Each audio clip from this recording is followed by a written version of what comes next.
Your Lordship may allow me to mention one matter. This is the miscellaneous application I have filed in a West Bengal teachers matter for the clarification in parallel. What kind of matter you file a mention memo?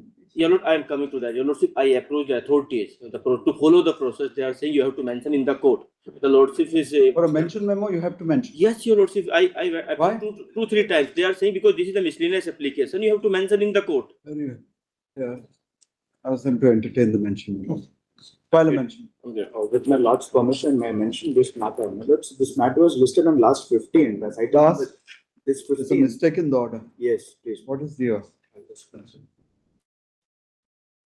The trial court detail has to be corrected as Metropolitan Magistrate for exclusive trial of CB and CBCID cases.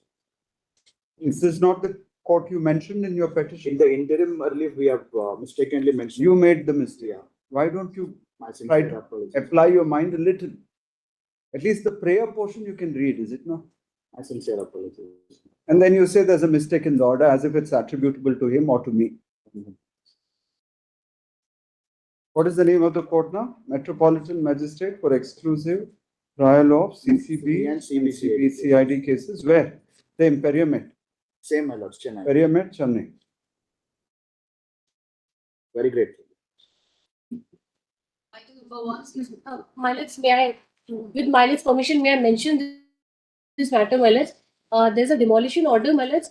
Home buyers have filed an SLP. My lords, the connected SLPs out of the same impugned order are listed on Monday, my lords, before my lords, as item number 21 and 21.2. My lords, may kindly. You don't know whether that will be listed before us or whether. My lords, the list is already out, my lords. The list. This matter is not listed before us. Yes, the connected matters are listed. Connected matter might be before us, but we don't know about how the registry lists matters. We are getting them tagged, my lords, because it's out of the same impugned order, my lords. You'll have to make a mention before the Chief Justice. We can't ask for a matter which is not even filed yet, My lords, or which has not been allotted to this bench. defects have been cured, my lords. Make a mention before the Chief Justice. My lords, it's also Okay. verified matter. Not before us. We're not going to call for a matter which is not allotted to this court. Item number 1. Well, in this case, the service is complete. They filed their counter. Counter is filed. Counter is filed. 13 out of 19 witnesses are already examined.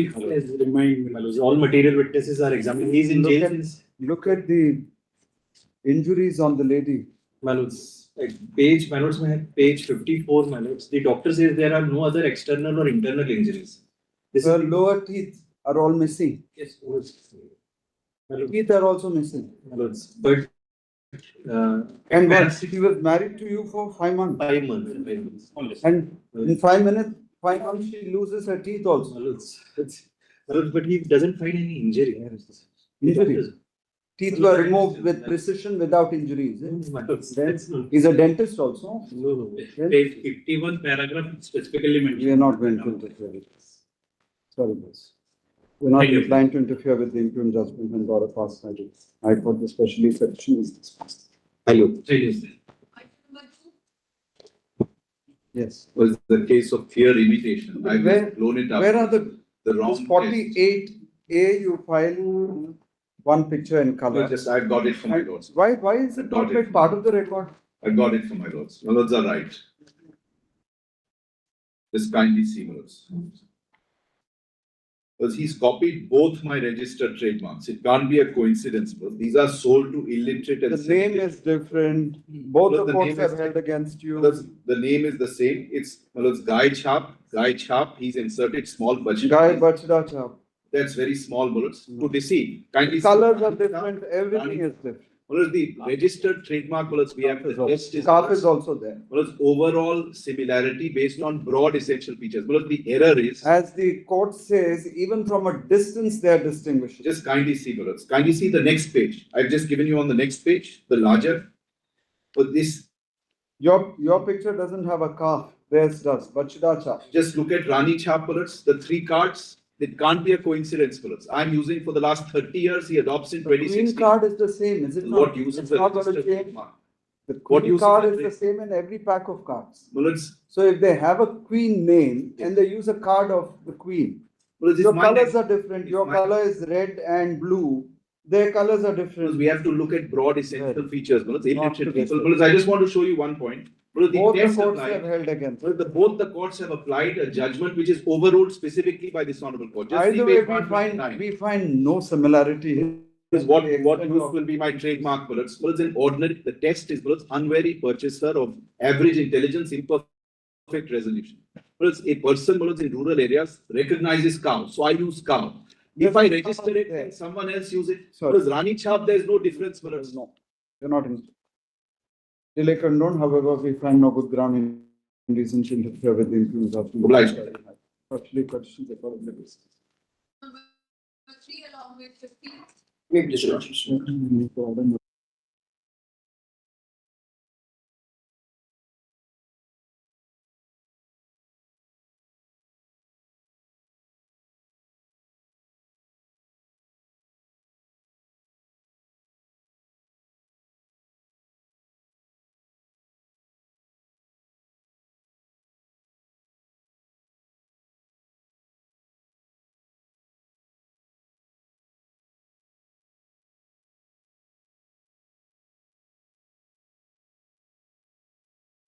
50% of the amount had been released to us by the Honorable High Court in an interim order. It was confirmed by this court, The enhanced amount. the enhanced amount. Lord, we may not, we've said so, we have an apprehension. You have an apprehension of recovery. Yes, Lord, yes. Issue notice returnable on. This can go to next year perhaps. Whatever is convenient to your lordship, Lord, and most convenient.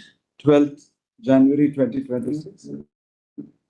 Service shall be effected by almost including this. In the meanwhile, recovery proceedings, if any, shall remain state. Lord, there is an Lord, I- application for substitution. Milord, I'll appear for respondent number 3 in this matter. Very well. File your reply. But I must point out, there are applications for substitution. Oh. That may be ordered. Who died now? Yes, Lord, their LRs have been brought on record, etc. Who? The petitioners. Petitioners, yes. That may be. LR application. Abatement is also there. Yes, Lord, it's there. It's there. Abatement satisfied, delay condoned, delay if any condoned. LR applications are ordered. Amended memo of parties shall be filed within 2 weeks. And Lord, there's one last request. There's an application for deletion because LRs are already on record. Item 15. So that may be also. On ordered. 15. For deletion. That would At complete. the sole risk and peril. Very grateful to you. Item number 4. Yes.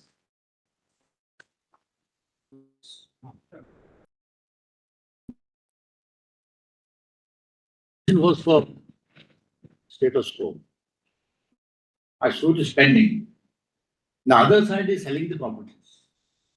I thought at least, if not status quo, there should be some embargo on the sales. During the financial 1971. 71, I tell And you you wake up now. now, what has happened? Then It's not exactly 71, though the entry is shown to be in 71, and that's based on HIPAA-NAMA. all the So- courts say that you're not even in possession. No, there also is there is That's an error. purely a fact. There is an error, because I am saying that I am on the basis of will and even otherwise, I am in possession through my, say, father, the grandmother, grandfather, and then mother, and then me. I am in continuing in possession.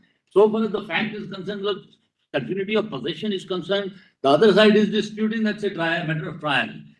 Evidence is to be laid. The High Court could not say, well, look, that I am not in possession, that's where the High Court is non-suiting so far as the. What possession is happened to your suit for cancellation of the sale? concerned. Cancellation of sale deed, What happened to that? that's pending. That's still pending. So That you, is still pending, my lord.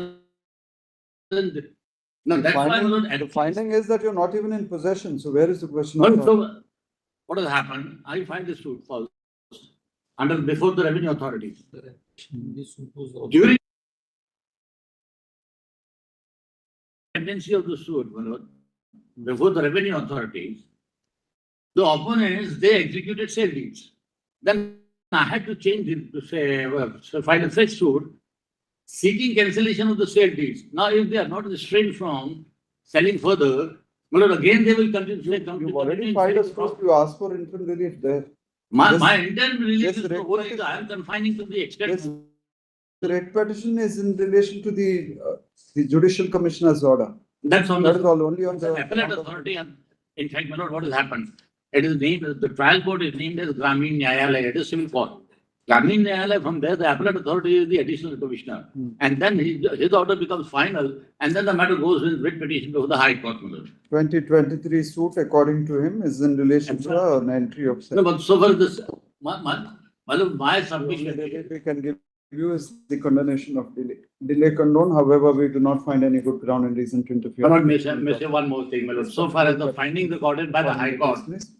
Findings recorded by the High Court shall have no bearing or influence upon the other pending proceedings, which may be decided on their own merits and in accordance with law.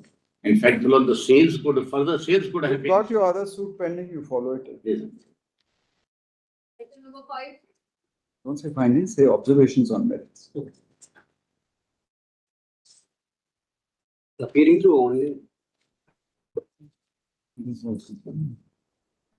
appearing through only, arguing counsel appearing through. Yes, Please, Your Lordships, I beg to appear for the petitioners. In 1989, I was granted the tree permit under the provisions of the Madhya Pradesh Land Revenue please Code. look at page 5, what does it say? Your grant of. Your Lordships, with regard to the cancellation of the Not lease, regard to cancellation, the patta which was given to you is for planting saplings. The distance between trees is mentioned. There's no permission to build a residential building there. as far as evidence on record is concerned, there were 80 trees standing on the land. Where is the permission in that patta for you to build a But residential for house? that also, there is a procedure prescribed. Means they cannot just What walk procedure? over the, because they have the power to cancel the lease. Very well, we are not going to interfere. There's also a settled legal proposition that if we set aside an illegality which will restore another illegality, it is better not to even touch it. But it's merely Yeah. Clear illegality is present. Merely because they did not cancel it in accordance with due procedure, we are not going to interfere so that you continue to perpetuate this illegality. my only submission is, Your Lordship, the evidence on record suggests that there are 80 trees standing over the land on You which also patta have has a been house granted to there. As per your own plaint, you built a house there. Delay condoned, however, we do not find any good ground and reason to interfere with the interim judgment, especially petition accordingly dismissed. Item number 6. This one.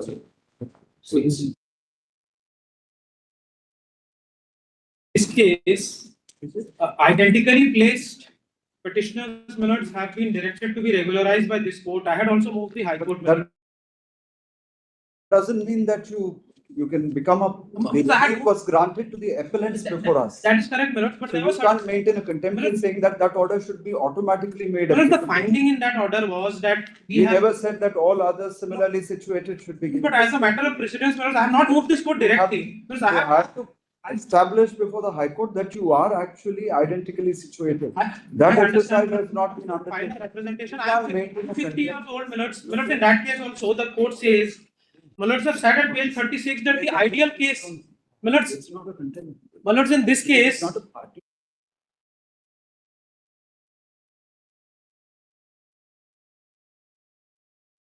my lords, only if notices. You can't try to circumvent the adjudication by the High Court and say that I'm identically situated. We need to verify whether you are identical. My lord, not in, And that too in a contempt. we have an order. Sorry. They have, my lords, they have asked us to decide the representation. The only thing is we did not move the contempt, my The lords. petitioner in this case, in this contempt case, was not even a party to civil appeal number 5586 of 2024. In relation. My to lords, the which- endorsement in both cases in which arise have similar, my lords, are exactly the same. Contempt case has been filed. The contempt case is therefore misconceived and is accordingly dismissed on that short ground. All issues are left open to be pursued by the petitioner before the High Court. Obliged, my lords. Seven. Item chair, may I request for a pass over election? I am being led by Mr. Shantiman.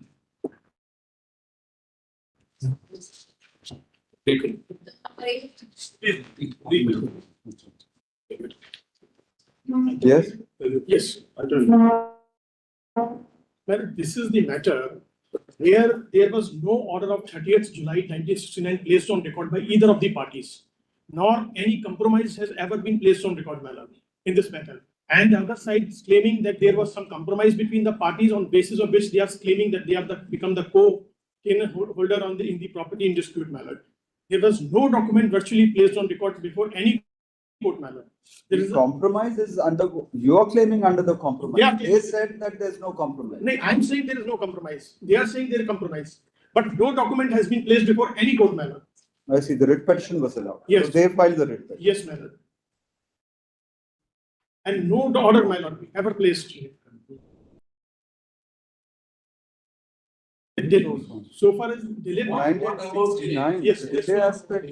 yes, there, as so far as the delay part is concerned, my lord, I came to know about this thing in 1986. in 86, my lord, and thereafter immediately I have filed. Believable. No, my lord, the difficulty is that they have not claimed anything You over. can't wake up at your own convenience and say that I just came to know Right. about it. Therefore, whatever be the length of time that has passed, I will My lord, the upset everything. only humble submission is that, so far as my knowledge part is concerned, when I came to know about it, when they are stopping me from, because I am still in possession of this property, how can I know that they are claiming it? If they have got this compromise in 1969, they could have claimed that possession of the property earlier than 1986. And second thing was that, my lord, this is very important. The fraud vitiate every proceedings, my lord. In this matter, there was a serious fraud which has been committed because no documentary evidence has been placed on record showing that a compromise has taken place, my lord.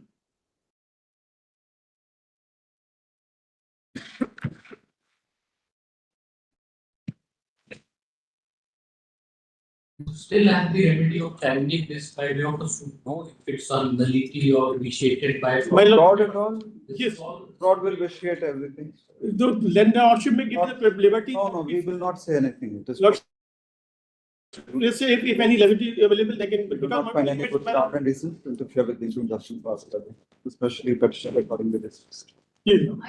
Much. Item number 9, there is a connected. Civil appeal is pending. To notice and tag with delay condone, issue notice and tag with civil appeal number 9534 of 2025. Lordship, in 9.1 also the formal notice has.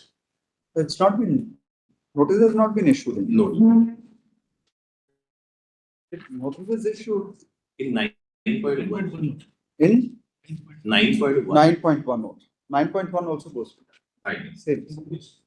Lordship, there is a delay in refiling that. How many days? 12 days. They can go in that. Fine. 10 will have to go before another bench.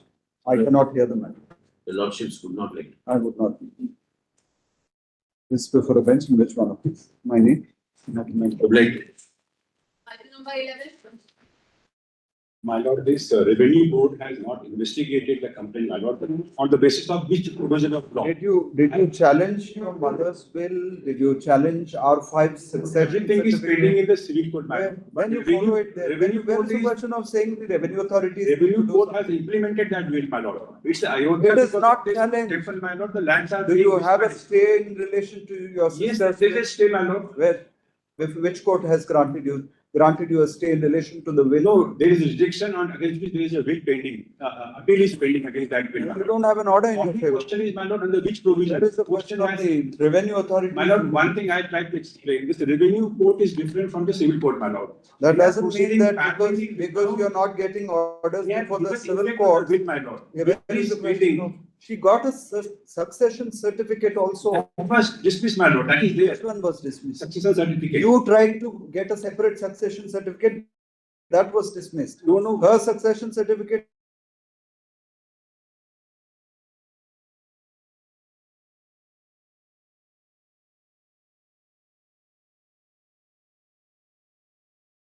Succession certificate. Their succession was. Their dismissed, my lord. succession certificate, where is the order even staying it? Yes, my lord. Where Sorry, is my the lord, my lord? I'll show, my lord. For a moment. This is the commissioner of the board, my lord. At page number 23, my lord. This court of commissioner board, my lord. Page 23. Page 25, second paragraph. Question monitoring so and so. The questionable order dated so and so passed by the subordinate court is cancelled and the petition file is sent back to the subordinate, my lord. This was the succession certificate number 5, which was challenged by me. And this commissioner is the high authority. And what happened to the suit against your mother's will? That is pending in Lucknow High Court, my lord. Then under they appeal, will my lord. follow up before the judicial authorities. My lord, You can't ask for My lord, revenue only thing authorities. is, revenue board cannot proceed, my lord. We They have find given no final ground and defect. reason to interfere with the interim judgment passed by the High Court, especially petitions accordingly dismissed. Obliged. Item number 12. Yes. Honorable Lordships, I pray for the adjournment since the council is having a medical reason. You've not filed a letter also. Sudden illness. What happened to him? Lordship, he was admitted last week. Adjournment is sought on the ground that the Learned Arguing Council has been hospitalized, placed on 10th November. Item number 13.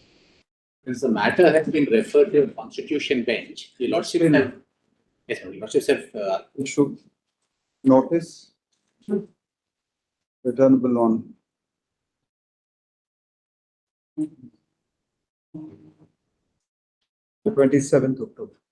Obliged. So we shall be effective for all this. Item number 46. Wait for you, Lordship. Lordship, this is a challenge, my lords, to the washings.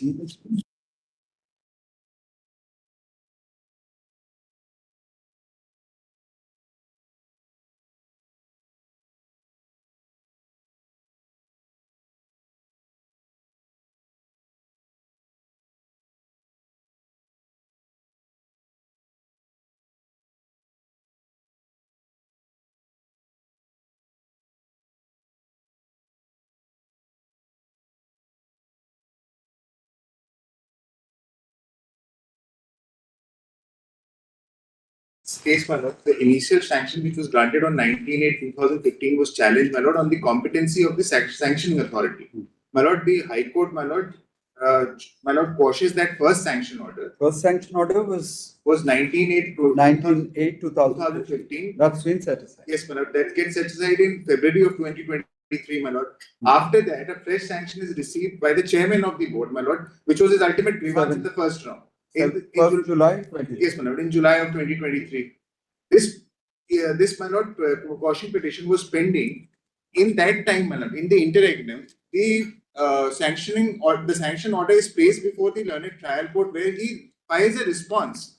He comes to the High Court, my lord, doesn't disclose that there is an error on our part also, my lord. I will be very honest. You ought to have told the learned judge that. I must have right, my lord, but my lord, the issue is the other side also chose to had the same duty, especially when they filed a writ petitioner, my lords. Writ petition against the subsequent sanction order, and you don't inform No, they have not filed, my lord. They have filed anything. Only 1/7/2023. Order of setting aside the first one is on 17/2/23. So thereafter, after You filed a writ petition against the subsequent sanction order. No, 7/2023. subsequent order I have not filed. Only No, that is against CC only.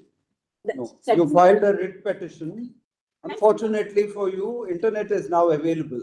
So everything can be accessed online. Against the CC pending. WP number 29605 of 2023 Lordship. was filed by this Madhela Rayappa Lordship. against the subsequent sanction order dated 1/7/2023. Are you aware of that?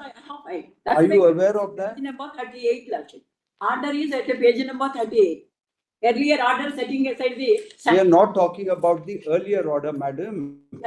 The subsequent sanction order was challenged by this respondent by way of writ petition number 29605 of 2023, in which I'm telling you, I checked the order also. This is the order. I have checked the order. That writ petition got closed by the advocate, very same advocate who appears in the quash petition, on 10th June 2025, saying that the crime has now been quashed. Very same advocate who appeared before this judge and does not disclose that there is a subsequent sanction order, filed the other writ petition where he is fully aware that there is a subsequent sanction order. He doesn't disclose it to this court, gets the quash petition allowed, and then goes back to the writ court and says that now the offense has been quashed, so this writ petition has become infractional. That should be carried with you. Clear abuse of process. Nothing to be said. Clear abuse of process. We are allowing it today. We are allowing this matter today. Give me 1 week time. There is nothing that you can, what is the counter that you will file? What is the counter that you will file, madam? Mr. D. Ramakrishna, advocate, appeared in both the cases. Clear abuse of process, nothing short of that. Lashmi kindly hear me, Lashmi. Lashmi has not filed even the order along with the SLP, Lashmi. I have so seen I it. should. I have seen it. You ought to have also verified because they mentioned it in the SLP that this writ petition was filed. They gave the details of this writ petition. They gave the details of this writ petition. This order need not have been filed. If you had bothered to go through the SLP, you would have known this writ petition number. Once you knew the writ petition number, all you had to do is check the website and you would have known that this writ petition was closed on 10/6/2025, saying that the offence has been filed. Lashmi, give you 1 week. 1 week time, Lashmi. Not necessary. We are not going to keep this pending even for a minute. 1 week only, Lashmi. I am Sorry. because he is the vision. Delay condone. The Lashmi is the challenge in delay condone, leave granted.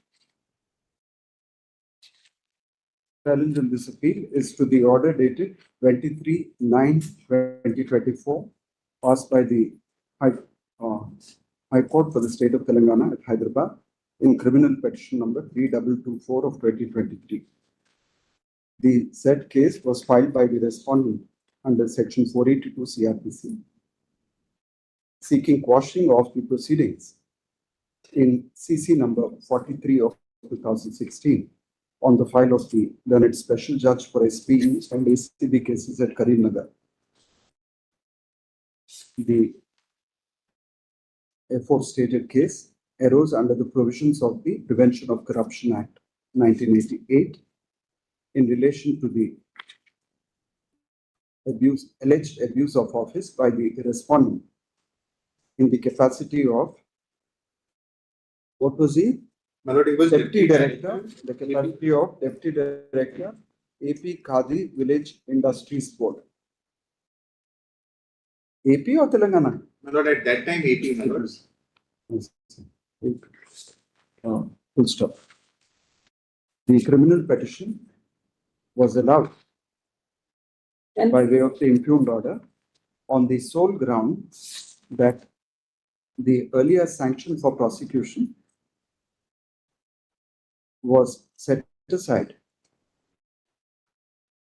with a order dated 17/2/2023, passed by the High Court in WP number 23567 of 2017, and that the case could not proceed in the absence of such sanction.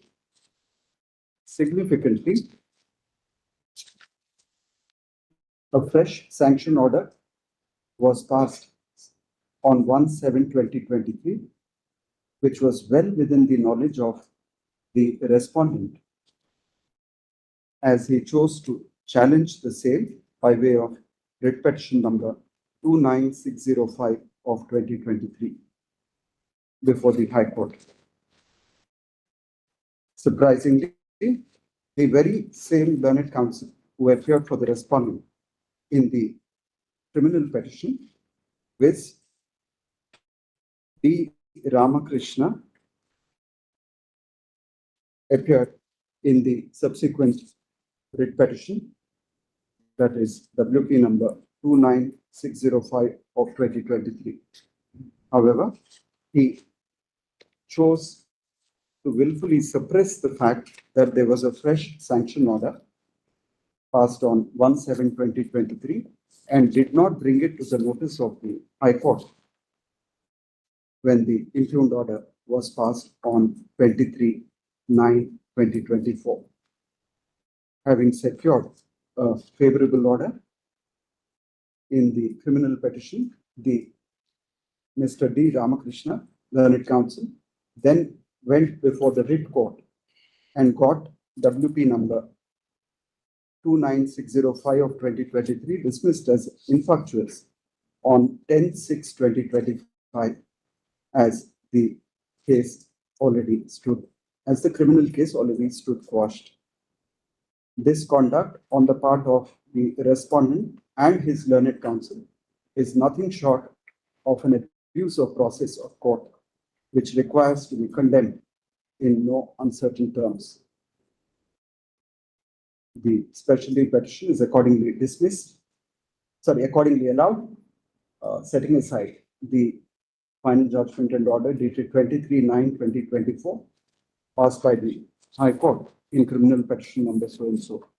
In consequence, CC number, what was the case number? 43 of so and so shall stand revived and shall proceed in accordance with law. We are not given any opportunity.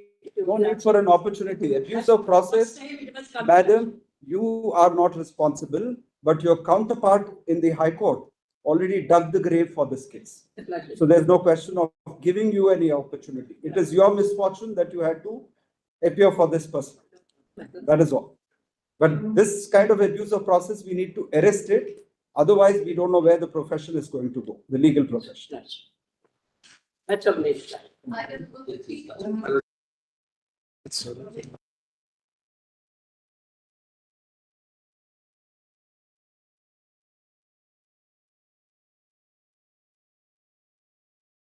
Please take one indulgence, my lord. If one clarification can be given, that dismissal of this, because this was dismissed as infructuous, my lord, will not come in the way. We've not said anything about the writ petition. I'm most of it. You can in fact cite this order so that the writ petition is not restored. This kind of abuse of process has to be arrested. About most of it. Please, my lords, appearing in this matter on behalf of the petitioner. My lords, this particular matter pertains to Negotiable Instrument Act. My lords, there's one issue which is to be considered by my lords. Yes. Lords, once the first check was presented and the payment was stopped, so it was returned, my lords. My lords, thereafter we issued a demand notice, and in pursuance of the demand notice, lordship, another check was issued, which was not considered by the trial court. And come to para 22 of the order, please. Lordship. 7. Lordship. You admit that. Please read para 22. Please, my lords. BW1, the complainant admits that the accused had signed a blank check and amount was filled by the complainant. From perusal of the record, it also therefore that sentence is sufficient. Lordship. According to you, there was a land transaction. Lordship. Is it not? Lordship. For land transaction, nobody gives a blank signed check. Lordship.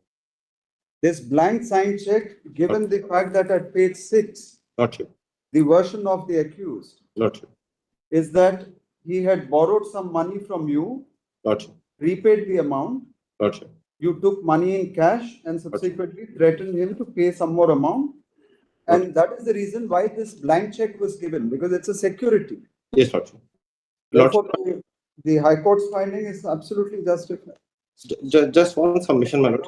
However, we find no good ground and reason to interfere with the interim judgment passed by the High Court. Especially the petition is accordingly dismissed. Great. The conviction of the trial court and High Court are based on the police statement of the accused person, which is not PW2. Because PW2 has admitted in her cross-examination that she was not there. She came on the next day. If your lordship would just have page 98 of the SLP, my lords, she's put a suggestion in cross-examination. It is correct to state that on 20. You locked the house from outside. You went to the police station. You confessed. You gave the key to the police. They open the door. They find the bodies inside. You also take them and show them where you've hidden the axe and the clothes in the kitchen. This recovery is also there. That even the key story does not meet out because there are two locks which are opened. The locks are never produced in evidence and there is only one purported. Show us PW2's evidence. Yes, my lord, may kindly at page 98, question number 8. 3 people are murdered. Yes. My lords, may kindly just have that somebody has murdered them and the son has been framed. My lords, it is correct to state, question 8, it is correct to state that on 28th, I was in village Charakhara, which is her. Whose evidence is this? This is the cross of PW2. It starts at page 96, annexure P8, prosecution. Let us see what she said in her chief also. Yes, my lords, I'll just come to the chief if I may just show this. I was in. Come back to the chief, thereafter you can take up. The chief is, my lords, at page 96.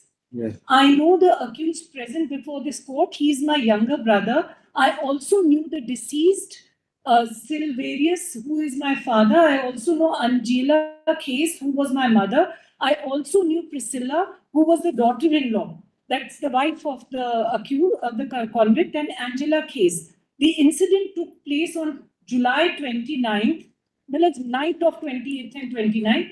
On the date of the incident, I had gone to my parental house in Goria. On that day, at my parental house, Silverius, Angela Case, and Priscilla were present in the house. The accused was also present in the house on the date of the incident. The accused wife, Priscilla, had a dark complexion, and due to this, accused did not like her, which led to disputes between them. On the date of the incident, the accused Vinay Case had gone towards the village from the house and returned at 11 p.m. Upon his return, his wife Priscilla, his mother Angela, and his father Silverius asked him where he had been so late. The accused did not respond. My father further asked him whether he had gone to the same Vaidya or Gunya, sorcerer, but the accused still did not answer. Then on the night at approximately 2:30 a.m., the accused woke up and killed my father Silverius, my mother Angela, and wife Priscilla by striking them with an axe. At that time, I was sleeping in a separate room. I woke up upon hearing the commotion and saw the accused had already committed the murders. Upon injury, he stated that Upon inquiry, he stated that he had killed his wife and his parents with an now come to the cross-examination. Now, Manoj, may kindly have just one more point. She does not go to the police, and she only informs the watchman of the village, Charekhera. That doesn't really make it. In cross, Come to the cross. Yes, it is correct to state that on 28th, I was in village Charaikara, and on the morning of 29th, I went to my parental house. It is correct to state that when I went to Goria on the morning of 29th, the police recorded my statement.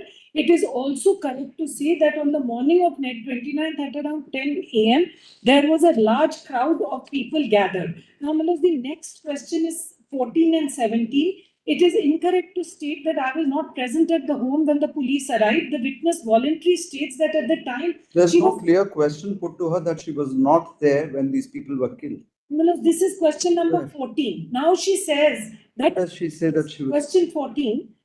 When the police arrived, she was inside the house. Now, Lordship, she was not inside the house. It is incorrect to say that I was inside the house. Yes. So, my lords, her testimony, on the one hand, she says I came to Goria on 29th morning. Morning could be after 1 o'clock. This happened at 2:30 a.m. AM. So she says she might have come at 1 in the morning. But you never asked her what time she came in the morning. Chief, my lords, then second. In her chief, she is not a hostile witness also. Secondly, my lords, the question of saying that. See the next question at 17. It is correct to state that the distance between village Goria and Charkriya is 3 kilometers. The village watchman of village Goria is different from. How does that help? So, Manoj, had she been over here, she would have run Her presence is clearly established by her chief. In the cross, you do not pinpoint any question which shows her chief to be false. Manoj, we kindly have questions. You only said, you asked her when she came and she said, I came in the morning. Morning could be after 1 o'clock. They seem to stay awake at night. Lordship, this is circumstantial. Murder also happens at 2:30 in the morning. Conduct. At 2:30 at night, she sees. Lordship, one last point, my lords. Section 329 CRPC puts the onus on the magistrate. If the facts suggest that the accused person is not in the right mental state, it is the obligation. If a man, because Lordship may kindly see her. Because he killed his father and his stepmother doesn't mean that he's of unsound mind. The allegation is he's going to sorcerers, etc. Because he has a black mark on his face. It appears to be a case. He seems to be very bothered with complexion. He dislikes his wife because she's dark. So he's developed some. There appears to be even if we accept. Not into. Delay condoned, however, we find no good ground and reason to interfere with the interim judgment passed by the High Court, especially partially according to this list. Similar matters pending. Tuesday it's coming up. Issue notice. In fact, with SLPC number, SLP criminal number 9840/2025. Great. 18 matters pending before Case the of High last Court. hope, not. Where is the Not- person? if You your lordship go already before the dismissed- authorities saying that my nephews are getting married. But you go before the authorities and say that my ill health requires me to have some parole, some time off. Did you make that ground at all? You only apply to the authorities saying that I want to attend my nephew's weddings. And they say that that ground is only available if you want to attend your children's weddings or your siblings' weddings. That is all. Where did you even approach the authorities? Anyhow, the writ petition is pending. You try your luck there. Why should we say anything? Not just one thing. Your writ petition is pending. Not, If we say anything, this will feel the fate of that writ petition also. It's in your interest that we just close this case. Not in writ, we have specifically prayed that we are Exactly, without even approaching the authorities on that ground. 20 years without. You first need to apply to the authorities on that ground. You don't. You apply on some other ground. You file the writ petition in relation to that ground or some other ground. The ground which you have raised before the High Court, you never raised it before the authorities. You only said, I want to attend my nephew's weddings. But in High Court, we have taken both the grounds. Any other matters pending, you proceed. Lords, can it be requested? We won't say anything. We Delay expedite control. it, Lords. However, we find no good ground and reason to interfere with the impugned order as the matter is still pending before the High Court. The specially petition is accordingly dismissed, leaving it open to the petitioner to pursue his pending writ petition before the High Court. 19. Yes. Your Lordship, before marriage, can you kindly allow the I number 227577 What is that for? It's to place the respondent bank statement on the record and to rely upon it. Anyhow, first you advance your arguments. I've already provided. When we entertain your case, we'll order the argument. There are two annexures into that, and that's my first ground. There are two annexures into. Tell us one thing. What happened to your Section 12 suit? It's still pending. Have you got any order there? Not yet. But you got remarried while that's pending. Not remarried, basically. You have a child also in Canada, is what? Yeah, I do have. Without getting married? I'm not married to this girl. Not to this girl. Yeah. You got married to someone else and also Someone had a else in child. Canada. While your nullification suit is still pending. It's void of initio. It's not void. Unless you get that decree, you are still married as on date. Yeah, but as on date, this marriage certificate, for be it under whatever pretenses she managed to get it, is a lawful certificate. That is the reason why you went before the civil court under Section 12, asking for nullification of that marriage. It's already void of initio. There is no other option. You've decided. You've decided that it's void ab initio. Where is the judgment holding that it's void ab initio? Allahabad High Court has already mentioned in the writ petition that this certificates issued by Vedic Samaj Samiti and what happened in your suit is void of initio. I need to take that. Not in relation to your case, some general observation. General writ petition. That won't do. Your suit is pending. Yeah, it is pending. And you don't have an order there. Not yet. And you get remarried again. Live-in relationship into Canada, not marriage into. There's no marriage. No marriage. But unless you it's also not unless you succeed in your nullification suit, this lady continues to be your wife. So as long as she continues to be your wife, she's entitled to maintenance. Yeah, but my ground is not about marriage. There is no domestic relationship or a shared household. Irrespective of all that, she's entitled to maintenance. But this is a DV Act. DV Act requires. Under the DV Act, she's entitled to maintenance, not necessarily. You said that's the domestic relationship or shared household is required. Not necessarily. There's a marriage, that's enough. You are liable to pay maintenance to her as long as that marriage remains in the eye of law. This honorable court in Inder Sharma and Sati Sahuja cases, in all these cases, they mentioned that permanency or some kind of a fleeting stopover does not. There is a marriage certificate here. Please understand, this is not some sort of fleeting relationship where they live together. Here you say that you not even live together except for 2 days. It's not a matter of dispute. She's saying 2 days. She has a certificate of marriage. Yeah, but she's alleging 2 days. Sorry, we are not. Okay, and the second ground is. Yes. If you look at the respondent bank statement, it shows continuous salary deposits. From we are not going to interfere on the quantum of the maintenance at this stage. But you seem to be earning in dollars, so on that basis now. No, I'm staying into India from last 3 years. Well, you've left your job in Canada. I was thrown out because of the But why did continuous. why did you demonstrate all that before the? I've already placed those documents on the record. Well, if you look at the clarification affidavit, it's already. You apply for review then. If you're not in employment at all, that is not what is being considered by the court. Then at least give an order on the basis of the. I've already placed an application in the section 25. There's no review also. Sorry. I've already placed an application in the section 25(2). It's pending and recovery has been initiated. You initiate proceedings there. We are not going to interfere with this. Your lordship, one last thing. If you look at from the marriage was registered in November 2020 and till January 2021 when she put the DB case application. Why did you keep quiet for 3 years? If the marriage certificate is November 20, your nullification suit is in 23. 23. 23. Yeah. So 3 years you chose to keep quiet. Because it was already settled with her. She took 15 lakh rupees and she said this delay on your part also speaks against you. No, I've already put the case on August 2021. My nullification case was put on August 2021. Why is it numbered only in 23 then? I withdrew that case because she took 15 lakh rupees and she agreed to settle. The dates are, you filed it on 21/11/20. August 21. Even before she put the DV case application. I also made a police complaint as well. It was an afterthought process. A DV complaint was an afterthought process. The suit is numbered only in 23 then? No, if you look at the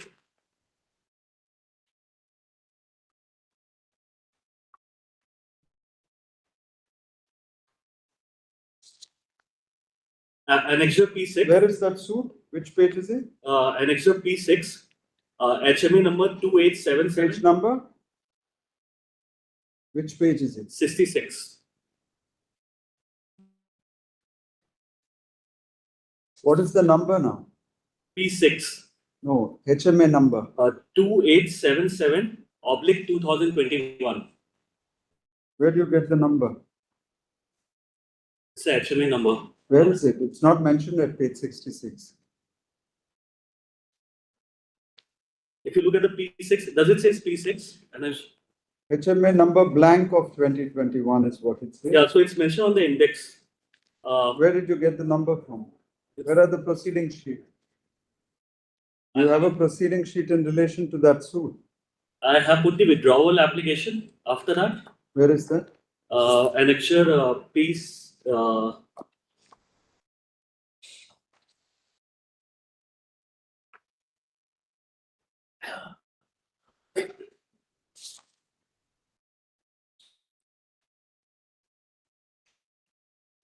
You don't know which page the application is? Annexure P10 is the withdrawal application. P10. 106.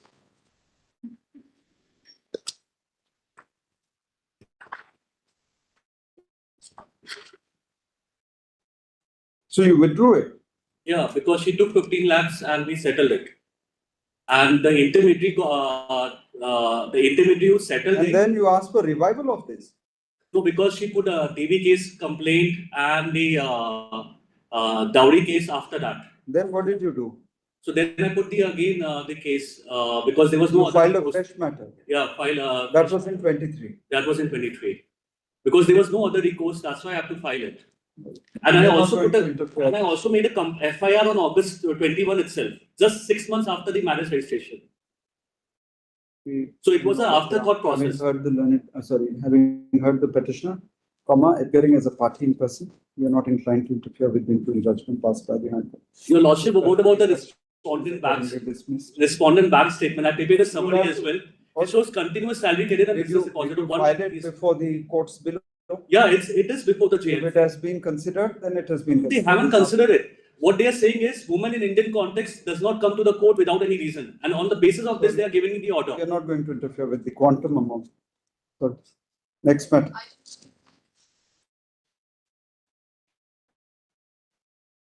Please, Lordship. Lordship, I have circulated a letter seeking 2 weeks' time to file the Wakalatnama and some amendments. Sorry? I circulated a letter, Lordship, for 2 weeks. There's no letter circulated. It is there, it is in the office report also, Lordship. Office report? Yes.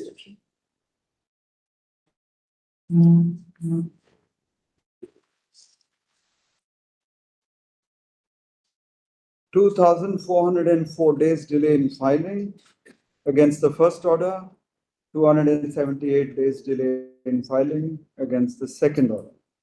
If you just don't bother, what happened between this 2026/9/2018? After that, what happened? He filed the restoration application. No. What happened in the case? Case still pending, Lordship. 498A case must have proceeded after that. It will not wait for you. Once the stay order went. That facts has not come on the record, Lordship. That is exactly what we are asking you. You can't just say that I will ignore all the events that happened which are adverse to me, and I will only project what has happened insofar as I am concerned, which is favorable to me. Therefore, I want to append the petition also, Lordship. That was a circulation letter, Lordship. Even I don't have the Wakalatnama of petitioner number 2.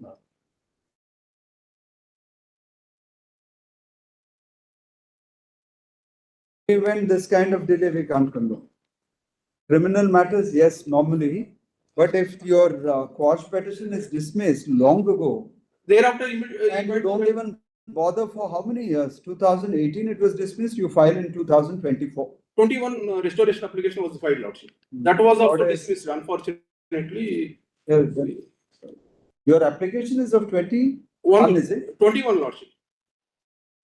He is in abroad, Lordship. Therefore, that doesn't mean that he ignores a case which is back home. That facts has not come on the record, Lordship. We are not inclined to. I am seeking 2 weeks time, Lordship. Even I don't have the Wakalat. And keep it pending. I don't have the Wakalatnama of the respondent petitioner number 1, Lordship. Petition number 2. Therefore, the circulation. Council has changed, is it? No, Lordship. I am the. Then how did you file it without a wakalat? By then it has a number, Lordship. Without a wakalat, you filed the matter? No, petitioner number 1, Wakalatnama I filed it.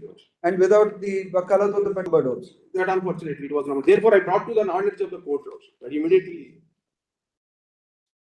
What is the registry doing? You have some extra clout with the registry? No, Lordship. Obviously, you don't. I do fail to court, Lordship. I don't want any.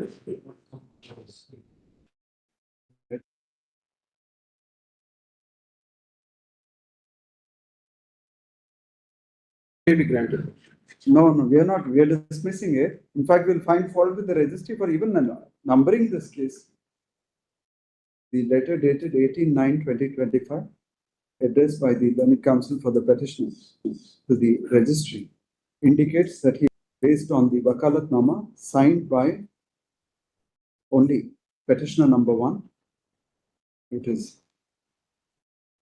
this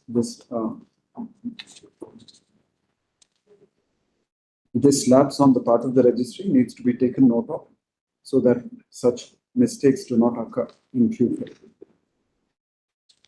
The delayed quash petition stood dismissed as long back as on 26/9/2018, and the case and the other provisions of the Indian Penal Code 1860 must have proceeded, but those factual aspects have also not been disclosed. We are therefore not inclined to condone the delay and entertain the special petition. The applications for condonation of delay are accordingly dismissed. In consequence, the special petition shall also stand dismissed. A copy of this order shall be placed before the Registrar Judicial of this court to ensure that the registry functions with a little more care and caution in future. Very good.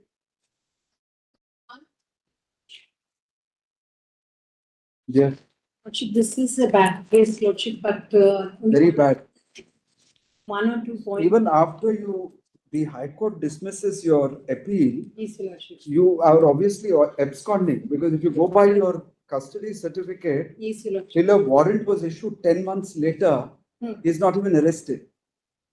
I can see that, Your Lordship. This is a legal aid matter, Your Lordship. So, and he's already undergone. And he's identified by the ASI. So there's no question of his saying that there should be a test identification. Your Lordship, it's a bad case. This is a delay of about 9. That we will condone. That is the only relief you will get. delay condoned. However, we find no good ground and reason to interfere. He has undergone about 5 years and what, 6 years nearly. 6 years or not. 6 years nearly. So 4 more years to go. Not 4 And years. maybe if he doesn't pay the amount, it's 10 years, is it not? 10 years plus 1 lakh.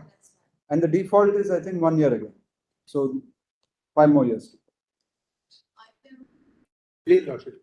Yes. The High Court Lordship has remanded the matter. So remand order, why should we interfere? Lordship, the petitioner has been acquitted by the trial court saying that Lawyers the mistake, complainant- party should not suffer. No. The lawyer does not file the agreement of sale. No, the complainant was cross-examined. Even before judgment, in the cross-examination. Lawyers lapses, here also we are condoning all lawyers lapses. When It is not complainant was- delay in refiling, however long you take, even 1 year, we still condone the delay in refiling.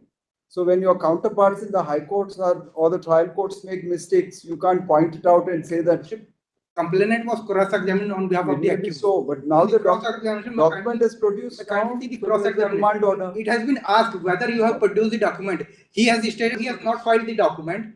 Lordship, may kindly see one of It's a the remand order, counsel, we are not doing it. Lordship, there is a judgment. We are not inclined to interfere with But the last submission, by the High Court. Lordship, one last submission. Lordship, the agreement was filed by the complainant before the High Court. The power under section 391 and has remanded the matter saying that take additional document or record.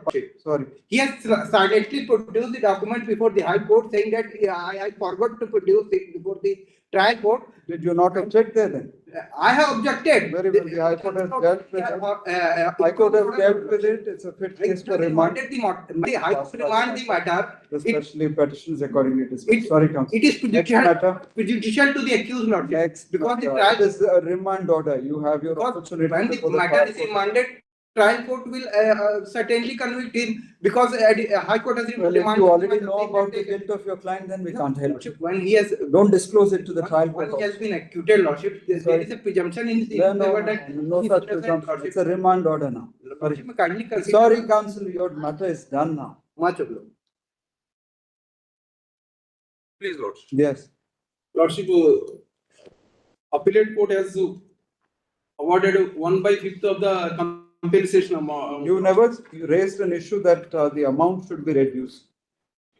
Yes, Lordship, in the appeal. As seen from the petition filed, no effort is made by the petitioner to persuade the sessions court not to order deposit.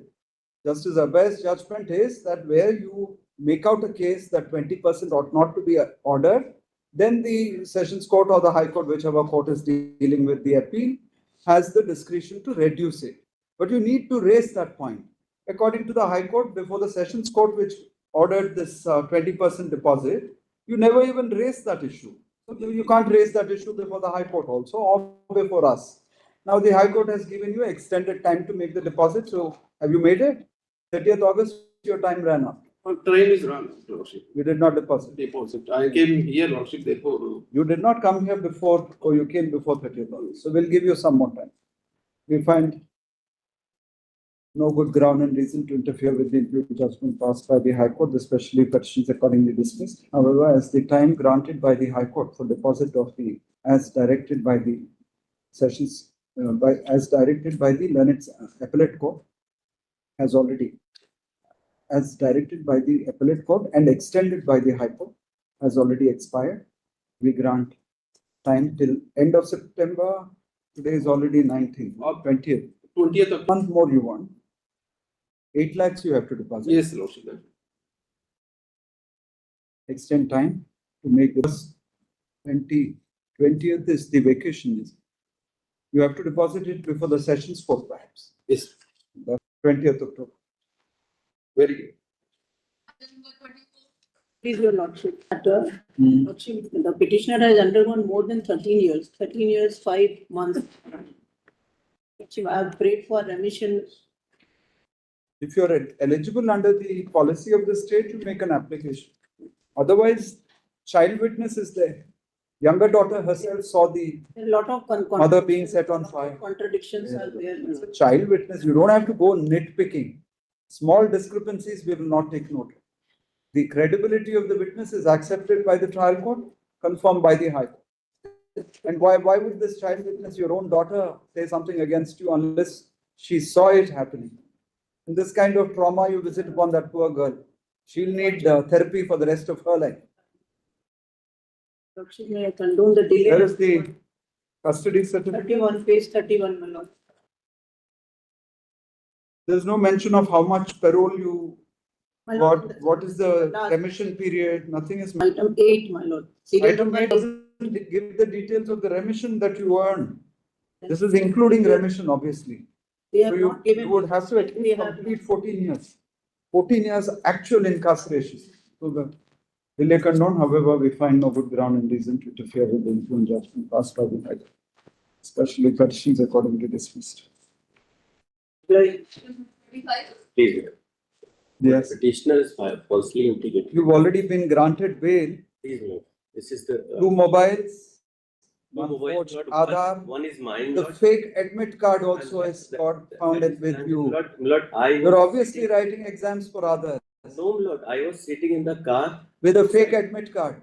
Lord, that investigation has not been done. Lord, kindly. Not if you want quashing. Yes, Lord. That can't be. Lord, Once one examination center with a fake admit card in your possession. Yes, Lord, that has been planted because they have asked something. Lord, They'll have fake admit cards with Lord, with your photograph on it. my name has come.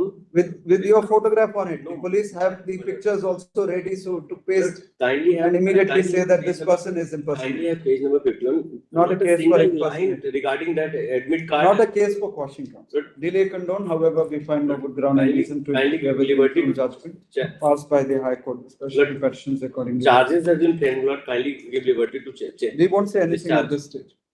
Nothing. Letter is there. There is a letter. Learned counsel for the petition. 4 weeks. Seeks an adjournment. Come by way of a letter. For the purpose of filing additional documents based on. With this kind of approach, you can wait till next year then. 19 January 2020. Number 27. Lordship, the Honorable High Court dismissed the question petition Plea of alibi cannot be gone into in a 482. Lordship, may kindly see the. You are abusing your father-in-law Lordship, case, so where's the question? Lordship, may kindly see Lordship, kindly, the petitioner is a public servant who is employed as a. Alibi can't be tested in a 482 jurisdiction. Lordship, the document of impeccable sterling quality can be considered at the stage of 482. Not at this. Lordship, the Delay condoned. Lordship, Because test we late find no that- ground and reason. Lordship, may kindly. With the impugned judgment passed by the High Court, especially petitions according to this list. You want every case to be tried and tested in the quash petition? Lordship, the rule number specifically the distance. We do not know. It's very easy to get that rose naam cha. Lordship, that- So Lordship, we don't know what you can manipulate, what you can fabricate. Rose naam cha is nothing. It's peanuts. Lordship, it is a daily diary entry which is Nothing, maintained nothing. for the. Somebody else can also do it for you.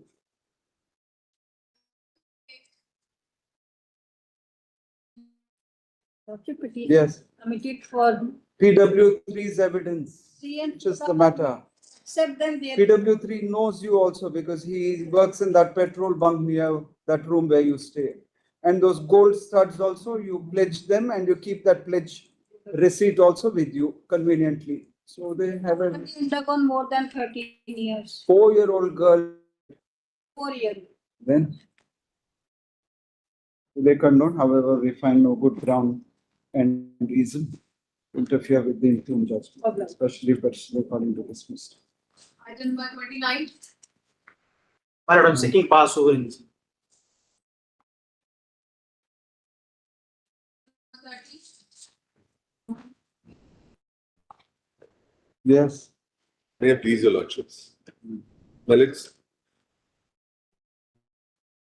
Yes. there is no legally enforceable debt mileage. Admittedly, Millet's application of section 56 will not come here, but Millet's kindly see the findings and evidence. May I just take your lordship first to the evidence of the complainant Millet's. She has provided 22 lakhs. She is a government employee earning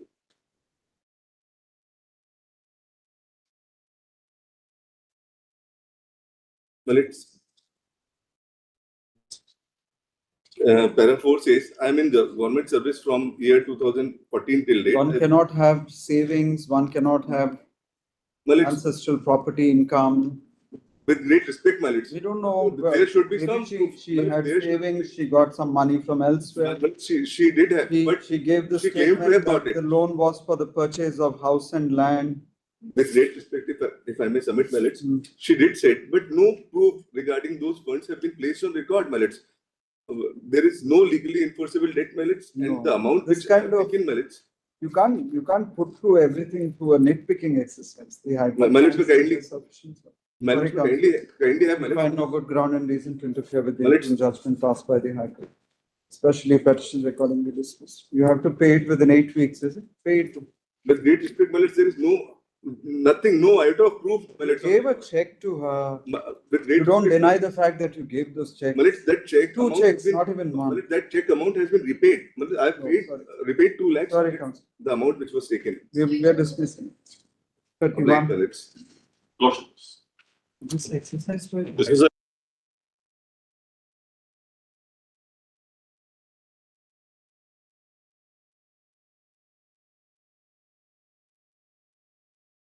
by the High Court, my lord. Issue notice, returnable on There is a delay, my lord. 17. Delay control. But may I request for stay also? He's been discharged now. Yes, but the other. Let him come. There are 3, no. The other The others will also get, the other 3 accused will also get. They also stand in this 10%. Automatically this will follow. No, this 10% bracket they fall in, is it? The bracket was for all 4, A1 to A4 combined. So moment one goes, the others will automatically follow. In the meanwhile, the operation of the impugned order shall remain stay. Obliged. 17th November. Which one? 17th November. 17. That's item 32, a short pass on. 32. Short pass on may be granted. Pass over.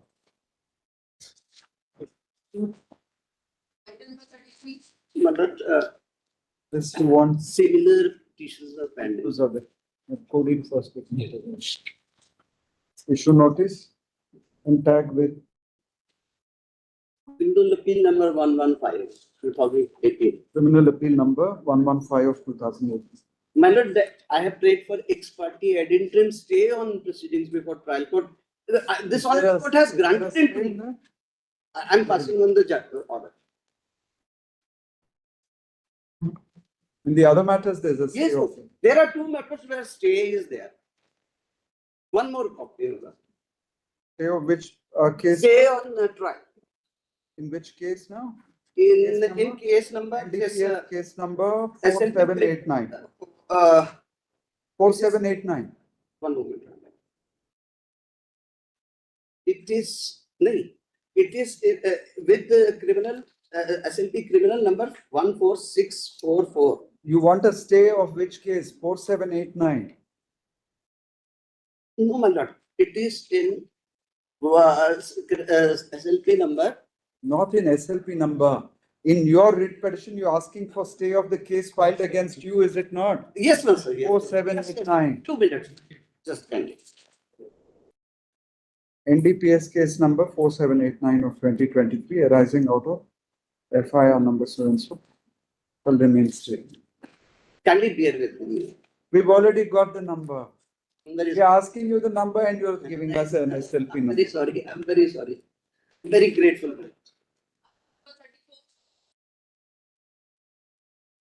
I'm seeking a password. His password details also.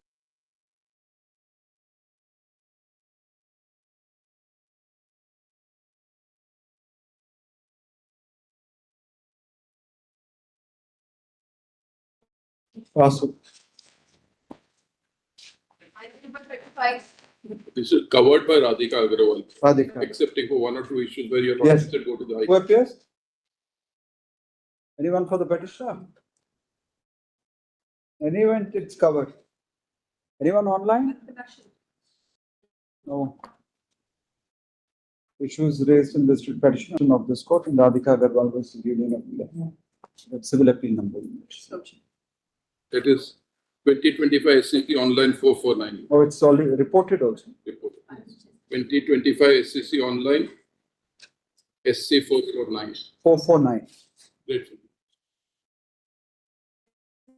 Question is disposed of in terms. Short accommodation in the. Yes. This matter is a 2015 order. We'll grant you leave. This matter, what is the point of taking it up on a miscellaneous? It was a short issue, my lords. It can be disposed of. It can be taken up for hearing. Order which is now to be considered. We'll grant you leave. Let it come up on a Wednesday or a Thursday as you so choose. You have a better granted. The matter will not come up. Leave granted. As the matter is ripe for hearing, list on 3rd December. Grateful. 37 minutes. This also. Letter It's a 2015 order. I just want to. We are not taking it up today. My matter is not listed, but arising out of the same matter, I have leave is granted in my matter. It's not listed today. Leave is granted in. So it has to be heard along with that. It has to be heard along with that. I'm just passed in the order. Actually, in 2015, in the office report, it's mentioned also. I have that office report of 2015. 8/10/2000. Leave granted. Right. Back for hearing with your matter, the civil appeal number, you have it? So, Lordships, I have the civil appeal, but I'll give. Back for hearing with. Check 38. Obviously.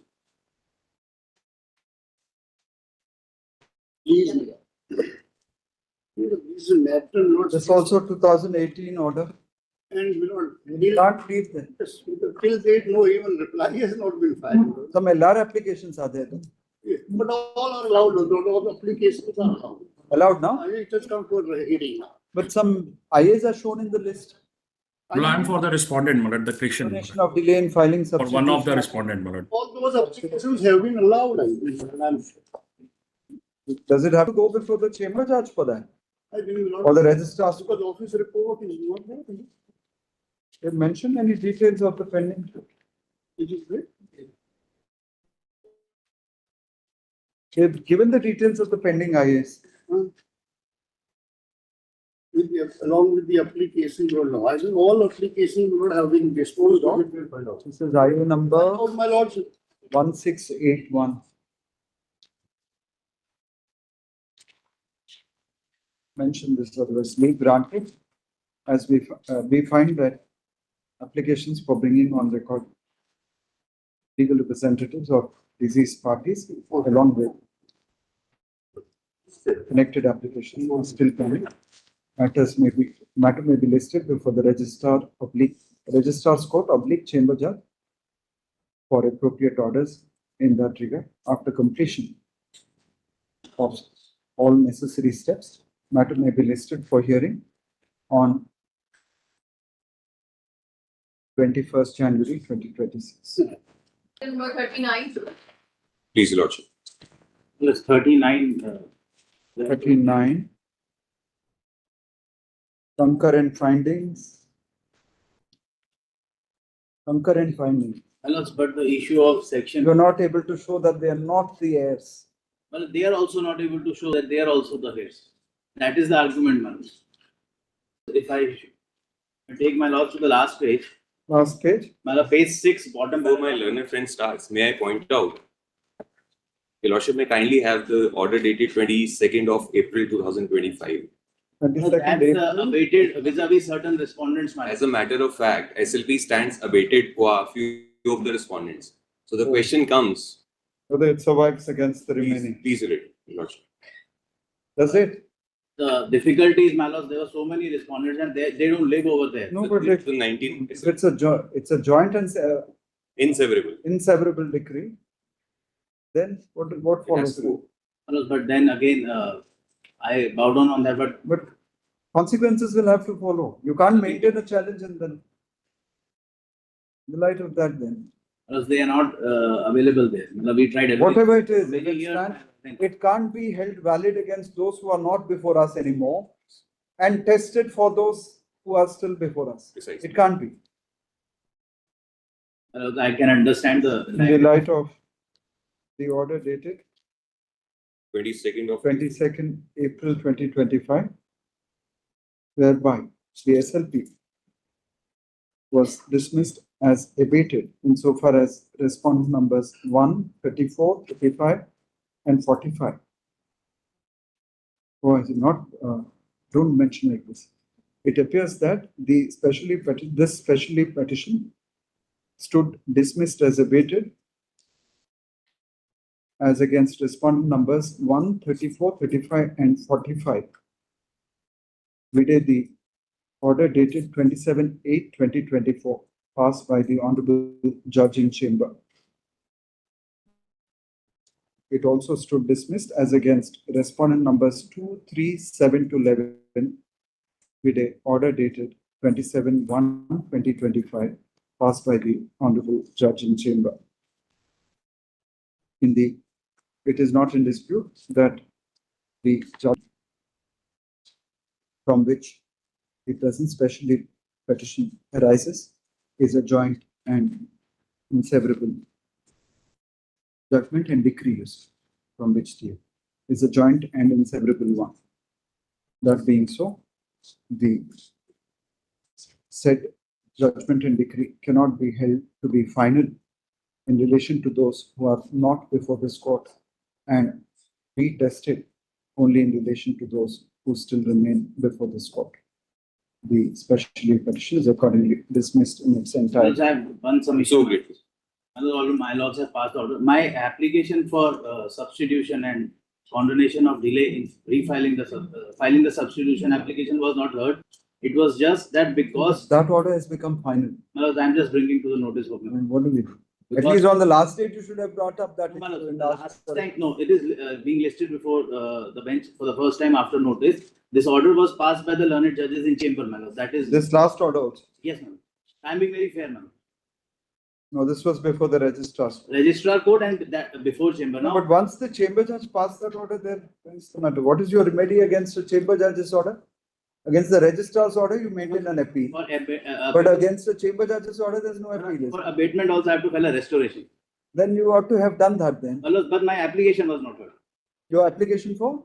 My application for restoration was not heard. Against the orders passed on this 4th January and the 27th August 24 and 27th January 25, you did not take any steps.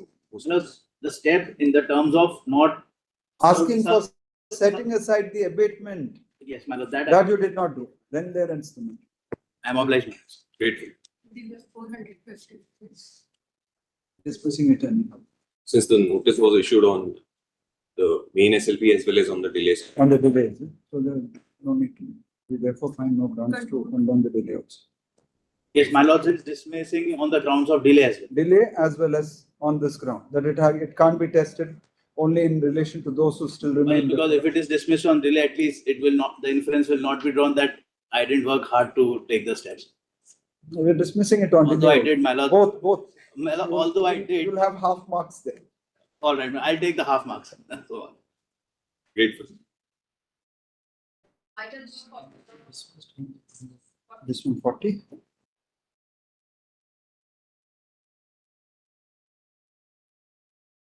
Number 41. 40. Anyone in 40? Council is there? 40. My lords, I appear on behalf of the petitioner in 40. Yes. My lords, actually, the arguing counsel is on his way from Chandigarh, so I am here to seek a short accommodation, my lords. The arguing counsel is unable to appear before the court today. When you are dealing with a case which involves 1,889 days delay, you have to give priority to this matter, especially when we've already condoned the delay of 15 days and delay of 82 days in refiling. My lords. With all these delays there, don't you think this is a case which perhaps you ought to have given a little priority then? My lords, I completely bow down before my lords. It is. Then we'll give you a longer day. Then it comes an adjournment on the ground that the learned arguing counsel is in personal difficulty. Placed on 16 January 2026. Grateful, my lords.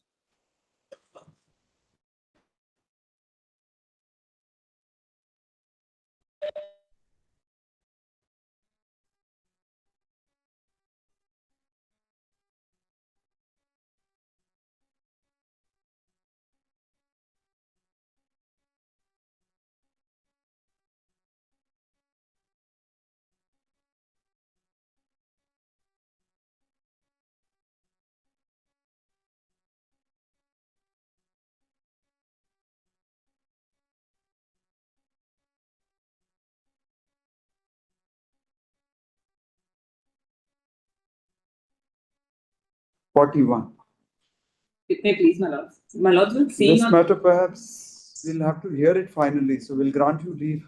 Yes, my lords. The 2019 order. Yes, my lords. In fact, the court has remanded the matter for consideration before the DC. So, my lord, it will. You have a status quo order here. Then. Yes, my lord, but the status quo. Only in relation to the property, is it? Yes, my lord, and my lord will see. We request the High Court to expeditiously dispose of these proceedings of the writ. So, my lord, what has happened is the writ courts have now remanded the matter back to DC. So, does this matter survive then? My lord, the matter. This matter will survive. That is going on parallelly. That's going on parallelly, but it will have an impact on this. Very. Leave granted as the matter is ripe for hearing. List on 21st January 26. My lord may give a longer date, or my lord may have to direct that the DC, because my lord we are awaiting the order of the DC. 25th March 26. Much better.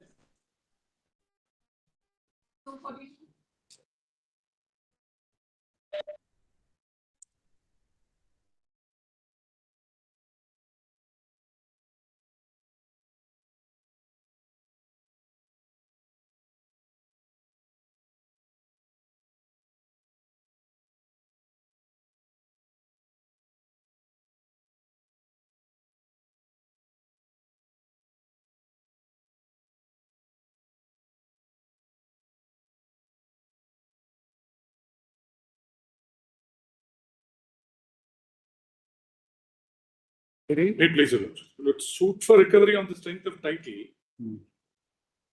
Title found in my favor by all the three. This also is 2020, Mr. Giri. Yes. We'll give you a date.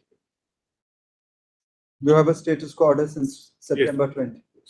Leave granted. This matter is ripe for hearing. List on. You can start the new year with this. So you can start. Yes. Just a suggestion if it appeals to your lordships. Most of the documents are not here. I was just looking through those are in Malayalam words. No substantial question of law, which seems to be there. There's a status quo order operating since 2020. No, I'm not saying that. I'm saying, would your lordship just remand it back because there is no substantial question of law that has been formulated. At least somewhere they will see through all the documents. Question of law has not been formulated. Because I did not formulate. My brother's been through the matter. Once I saw it's a 2020 order with a status quo also operating since then I did not know. Substantial question of law that has been formulated. So, my concern is that all those documents will have to be reappreciated. Not one of them is before your lordships today. It says in page 12.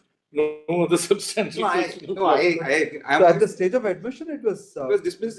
It was then it's not necessary then. Oh, then you the High Court says you don't find a substantial question.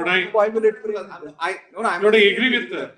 Just I agree with my learning. Second appeal was admitted. Yes. Admitted also. Not at the stage of admission. But if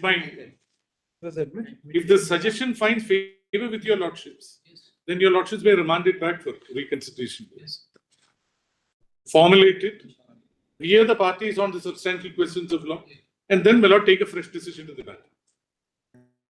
Your lordships are, I think my learned friend is right. Considered. Page 82, my lords, your lordships will see. Page 82. You have the admission order also? Not the admission order. Order is also available? Admission order is not there. Sorry, not 82. The admission order is not. 82 is what? At 94, we had framed the questions of Sorry, it was admitted on that question. Yes. I got the page number wrong. But it is, my learned friend is right. It has not been answered that way, my lord, in the judgment. 94 is the 94 is your second appeal. Yes. That's right. Second appeal starts as 85, my lords. Questions are formulated in 92. Because ultimately, when they argue the appeal also. Where are the questions also? My lord, page 94. 94. That's why I was saying 94, bottom. 95.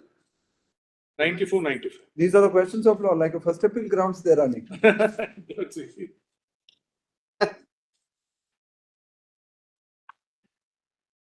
And this appeal was admitted. Yes. After that, it's been. Yes. You're informed that, please granted, you're informed that the second appeal from which the interim judgment arises was admitted. Do you have the date? I don't have the date. Admitted on 9/10/2006. However, the order of admission is not placed before us. In any event, before that, not placed before us. We are therefore not in a position to determine as to whether any questions of law were framed at that stage. In any event, the interim judgment does not reflect either the framing or the consideration of any questions of law. Then counsel for the parties are also at consensus that the documents which required consideration were not dealt with. So in these circumstances, we are constrained to set aside the interim judgment and remand the matter to the High Court for consultation afresh on merits and in accordance with law. Parties to appear on a particular day. Parties may appear before parties may appear before the High Court. How will you know there'll be only one second appeal bench? Normally, my lord, there are two second appeal benches. One is for fresh matters and the other is for hearing. Normally, most High Court second appeals are not taken up. No, but here it's taken. Kerala is taken up. Kerala, Kerala they is take up second appeals. Parties may appear before the court concerned. Matter may be listed for hearing on 10th December. As you know. 10th December 2025. As you know. Parties may appear before the High Court on the said date. Great. Great. Without awaiting further notice. Item number 43. So.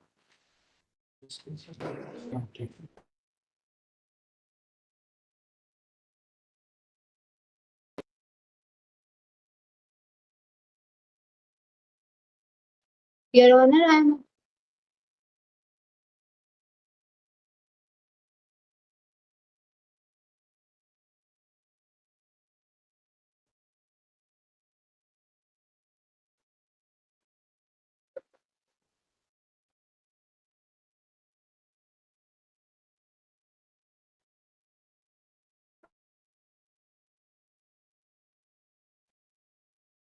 Been filed against the decretal of the suit. Yes, Your Honor. Your Honor, I am appearing on behalf of the petitioner and I am seeking a short accommodation as the. No, but you'll at least have to tell us what happened to that appeal then. Your Honor, actually, I am a proxy counsel and I do not have the. You're not attached to the office of the arguing counsel. No, Your Honor. It was actually another counsel from the office was to come, but she fell ill, so I had to come on. You do freelance adjournments, is it? No, Your Honor. No, I am in contact with the main counsel. I know him, so contact.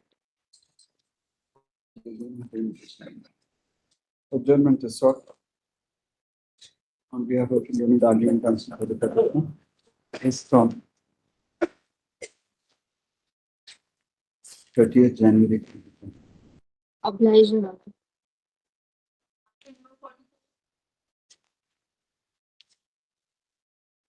Yes. It's a plea by a Nayab Tehsildar.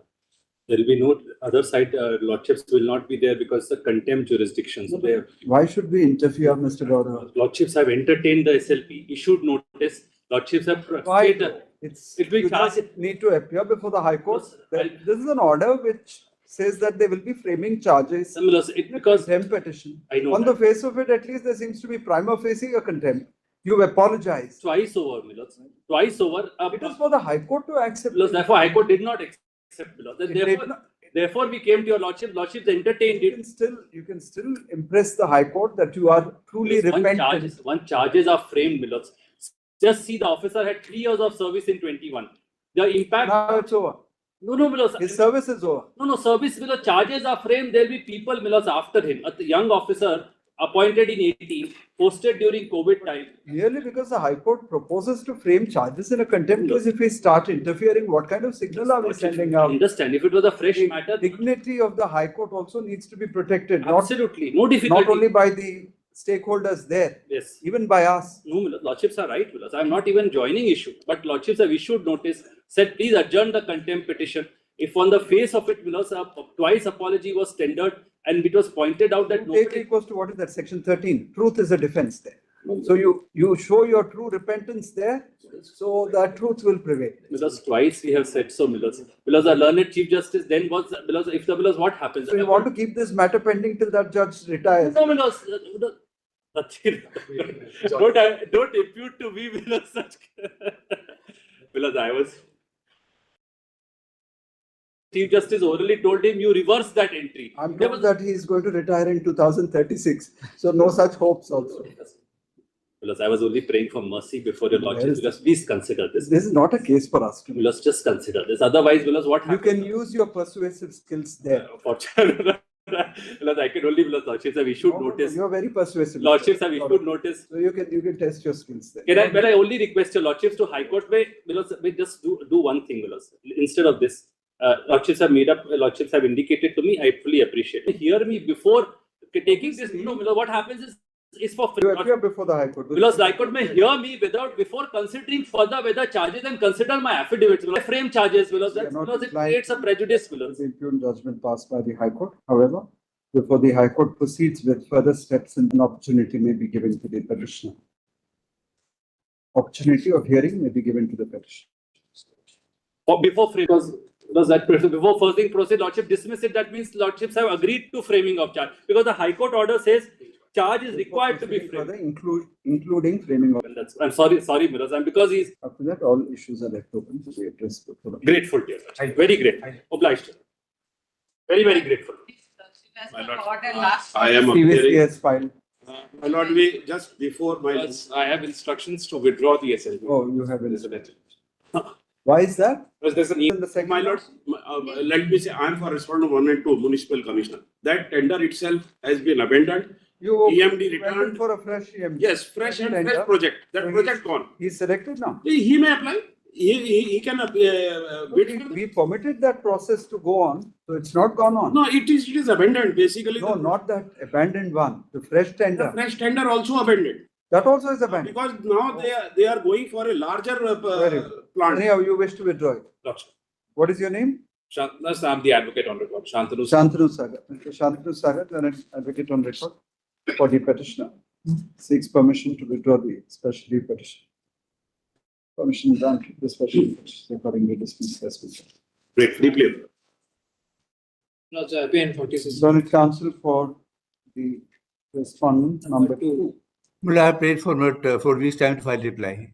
Adjournment is sought by the learned counsel for respondent number 2 by way of a letter. Well, it's time may also be permitted to file rejoinder. Filing a reply. Needful usual order.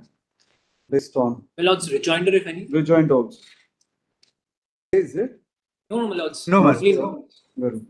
Review order. The CERC issue. Yes, my lords. Very concurrent judgments. Pending. Writ petition is still pending. It's still pending, my lords. Still pending. Based on 12th January. 12th January. 2026. 12th January. My lord, please. May it please the Lordships. My lords, I appear for the petitioner in this matter. Yes. My lords, 2 issues which I wish to address, my lords. My lords, firstly, the High Court allows a direct bail application before it, my lords, despite the fact that he is not. There's a lengthy discussion, Mr. Bali, on that. Yes, my lords, I'll just point out why the Honorable Judge entertained it. By saying that because a co-accused bail application is pending, therefore I must entertain it because this is an exceptional circumstances. But this is in teeth of Arvind Kejriwal's judgment. My lords have said that this cannot be done. Directly in teeth of that. Now, if I go on the merits of the case, let me go into the heart of the matter, my lords. Yes. Now, what are the allegations against the respondent? My lords, he's a joint commissioner of customs. He's working as additional director, Directorate of Performance. He gets into a business arrangement, my lords, through his mother. Then, my lords, gets the business arrangement cancelled, takes 2.5 crores from me. Then, my lord seeks bribe. His agent is caught red-handed. That's now in the challan. Both are not yes, connected. I'm going to the meat of the matter. And all that is separate. The 45 lakhs is for resolving some income tax issues. Yes. He says that he gets income tax notices issued to me. And then he says, I'm going to resolve it. Now, what happens with this, my lord? The CBI files the charge sheet. I want you to go through three things in the CBI charge sheet and see how serious is this. And the High Court grants him bail by only saying that since the charge sheet has been filed, I'm granting bail. Now, this is again, my lords, your lordships have said this approach is totally wrong in Deepak Yadav's case. I want to show you the analysis is page 20. Yes, just see the analysis, my lord. Just kindly see the analysis. There is no application of, my lord, the allegations. Just see page 30. Yes. Kindly come to paragraph 19. Yes.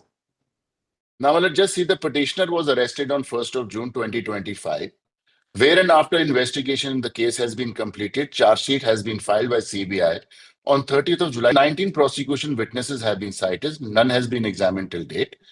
It is inaudible that the culmination of the trial will take its own time in view of the voluminous evidence and number of witnesses. Thus, keeping the petitioner behind bars for an indefinite period would not serve any substantial purpose.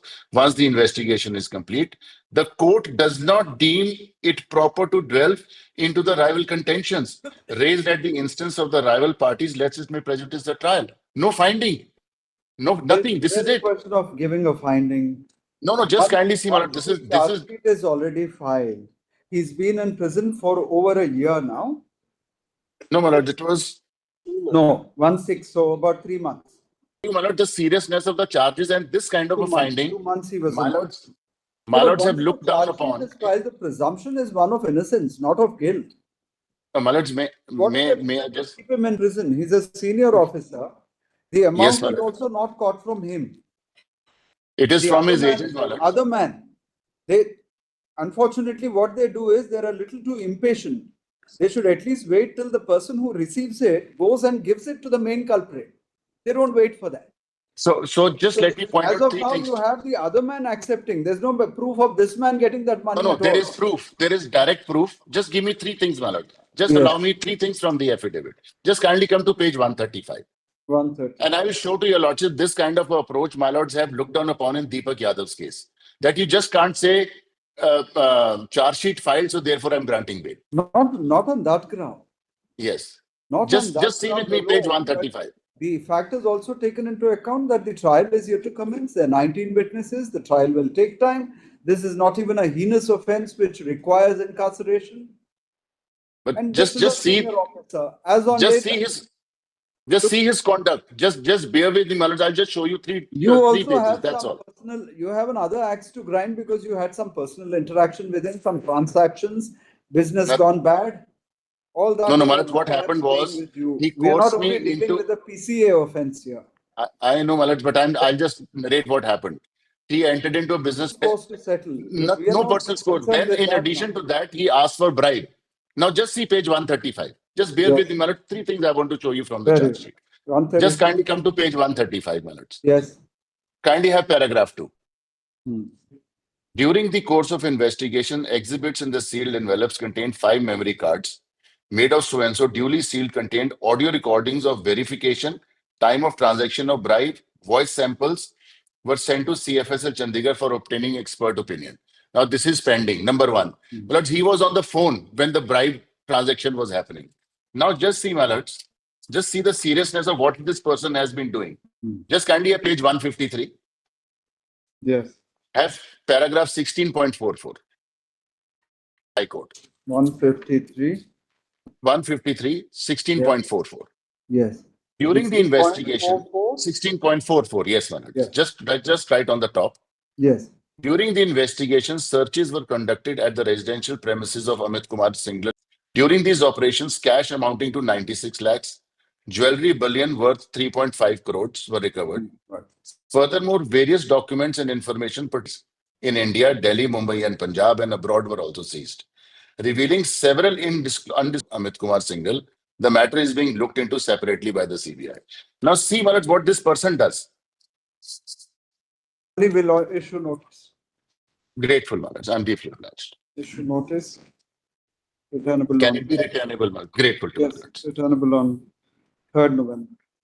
I'm deeply obliged. Grateful to you. Number 48. It's been a fantastic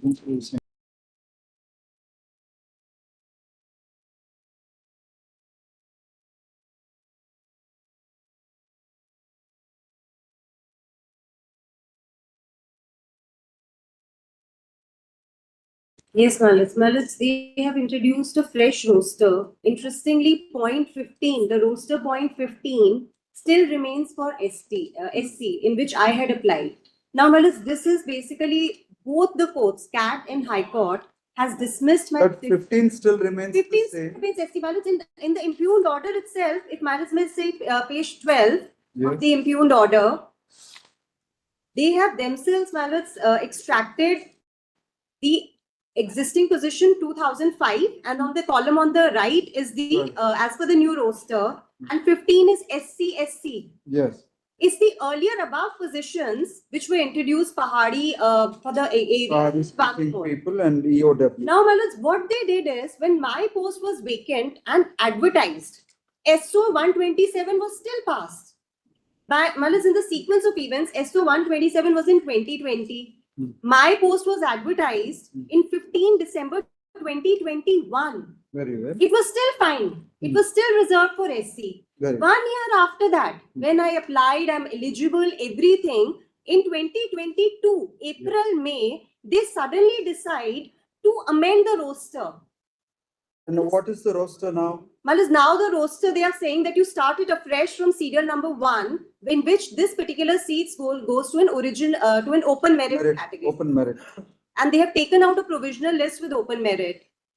So the posts which were already notified but which were not filled up are again subjected to the adjustment of this roster.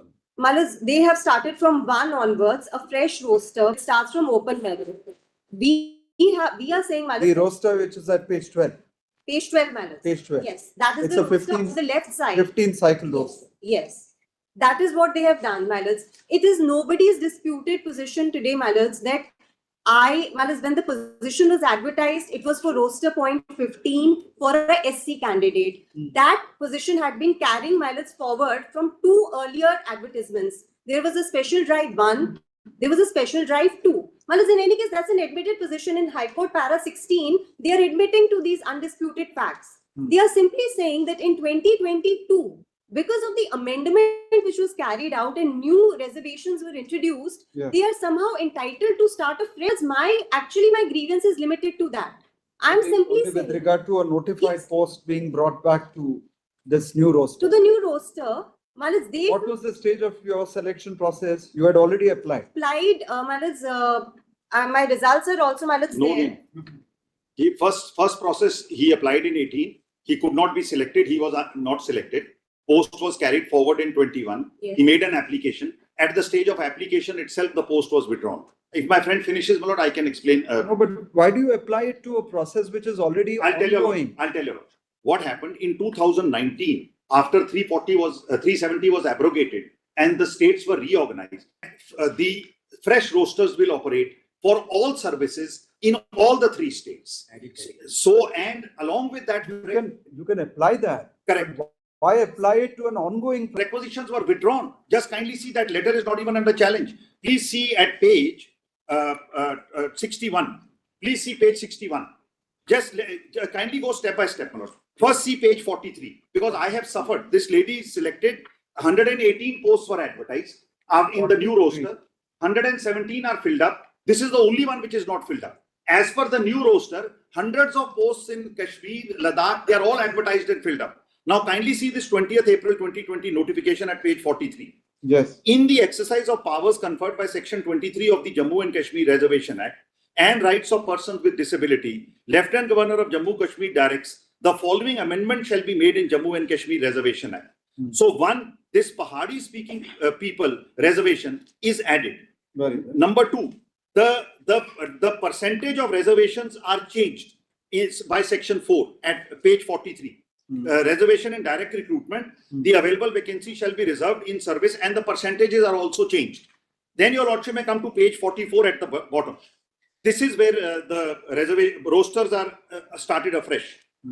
At the bottom, rule 5.1, with a view to giving effect to reservation, before providing this part, the appointing authority shall in respect obtain a 100-point vacancy roster. So this is now a fresh roster. 5 again, Pahadi speaking people is added. So when these amendments come into, it is still SC. just 1 minute. When these, yes, but a new roster has started now from 1. So when this new reservation roster starts, the state government takes out a general order, which is at page 61 of the paper book. At page 61. Yes. This is not under challenge. Withdrawal of post referred to JK Public Service Commission prior to 30th October 19. The Administrative Council, while decision dated so-and-so has directed, all posts referred to JK PSB prior to 30th October 19. This is the date of abrogation of 370. For which selections have not been finalized, as also posts where there are litigations and pending in court, shall be deemed to have been withdrawn with immediate effect. So all posts were withdrawn. This was not challenged. No, this is not challenged. This is challenged. No, 30th March is challenged. This is not challenged. What is challenged is... Next 30th March, the Ah, next so- page next to Yes, that is challenged. This is not challenged. Now the withdrawal What is 30th March? 30th March, now after withdrawal, fresh requisitions are sent. Now please see 30th March, page 62. Yes. Pursuant to the Administrative Council decision dated 29 January 2022, 170 medical education have been returned by the Jammu. Consequently, General Administrative Department by government order dated 11/2/22 referred these withdrawn posts to the committee constituted with the government to check, scrutinize the detail of post, etc., and to ensure the posts for re-referral are under relevant categories of OM, RSB, SC, ST, etc. Then have the last line. Last para. Besides, while referring the post to the recruiting agency, the department shall maintain roster point as per SRO 127 of 2020. What I have just read to your lordships, the new roster. So what has happened in the entire state of Jammu, Kashmir, Ladakh, a new roster has started after the reorganization of the state. As per this new roster now, this post does not fall in the reserve category. And not only this, 117 posts were advertised. Just kindly see page 67. Page 67, 117 posts were advertised and all of them have been filled up. And this is what the High Court notes. Now please see page 10. The High Court judgment is perfectly, absolutely right, my lord. Just see page 10 now. Well, as my learned senior counsel is appearing for a third party on caveat, they are not even party here. They are not even party before. Yes, well, it's third party. I am party. I am Narinder Dhar, who was Nahida Thar, who was impleaded in the High Court. They have not impleaded me here. They have not, well, here they are not. Were you a party there? Yes. This is the High Court judgment, original, my lord. I am respondent number 4. She is not impleaded us here. No, but your name is not shown in the cost title. Wrongly, my lord, it should have been shown. In the High Court memo of parties, Manus, it's not there, and even in the certified copy of the judgment. No, but this is also a certified copy. Yes, and this is the order by which I was made party. Just pass on 2 copies. Just pass on 2 copies. Terms of the court's order dated 21/11/24. Correct. 21/11/24 order I am just giving. This copy which you filed also is a certified copy. Correct. Perhaps they don't seem to keep track of what. That also on yes. But I am party before the Central Administrative Tribunal also. Not only High Court. You are also vying for the same position. I have been selected. I have been selected. What is this now? Lecturer oral surgery. Correct. I have been selected 3 years ago. Along with 118 people. 117 have joined. I am still out. And not only this service, every service in Jammu Kashmir is now as per the new roster. What do you mean 3 years ago you were selected? The selection process started 3 years ago. There was a stay before the CAT and the High Court. I could not join. I am the only lady who's left who cannot join. 117 people have joined. Well, it's a provisional list. Even today also it's a provisional list. Please have what the High Court... Because it's an open category. We'll hear you again so that you'll know what exactly they've said. Please have what the High Court says. Page 10. Page 10. Para 14. Yes. Learned Senior Counsel for Respondent number 4, Mr. Raina has stated that after reorganization in 2019, pursuant to abrogation of 370, state of Jammu Kashmir was divided into UT of JK and Ladakh. As such, it had become necessary for the government of UT of JK to substitute amend reservation rule 5. Petitioner has neither questioned the decision SRO 127, the first document which I read, nor withdrawal of the post by the government. Learned Counsel submits that executive has power to frame rules, etc. Then, my lord, para 15, we have given our thoughtful consideration. 16. It is admitted position that petitioner, in response to the advertisement issued by the department, respondent, for filling up vacancy in oral surgery, had offered his candidature in scheduled caste category. However, he was adjudged ineligible, post remained unfilled, as there was no other eligible candidate to be selected and appointed. Contention of the petitioner that the post was again advertised after having remained unfilled because of his ineligibility, and the petitioner again responded to the advertisement, is not denied by the respondent. At the same time, petitioner on his own showing has projected that during the currency of the advertisement by the respondents in 21, the respondents instructed departments in terms of notification dated 3rd February 2022 to recall the intents made in respect of various posts which had been referred prior to 30th October 19 for obvious reason that same are required to be resubmitted in terms of SRO 127. All the posts where selection has not been finalized were recalled. Posts include the one which is subject matter of present writ petition. Then the controversy projected in the OA is only in respect of the mechanism adopted by the respondents, thereby following the roster for filling up the vacancy. While the petitioner contends that the vacancy belongs to scheduled caste category being backward, the respondents take the same as fresh vacancy to be placed at point 1 of the roster in respect of SRO 127. Comparison is given, my lord. Then the post in question. So this is what has weighed, my lord. Very. And para 21, if your lordship will have. After substitution of new roster, respondents have rightly stated after re-referral of 175 post roster was follows afresh in terms of the OM dated so and so. Then that OM is reproduced. Then if your lordship will have para 24, the contention of the council that the post in question was a backlog vacancy for having been put to advertisement twice and as such ought to have been placed in scheduled caste category does not carry weight in the absence of challenge to SRO 127 and 20th April. Very. So, my lord, it's only fair filled up as per new roster. Very. Yes. Now, let's see page 55, which is the advertisement for this post, basis which ballots are filled up in extra P3. This is, the date is very important. This is 15 December 2021 after the SRO of 2020. May please see page 56. The details of the post. 56, lecturer, Government Dental College, Srinagar, level 9, SC.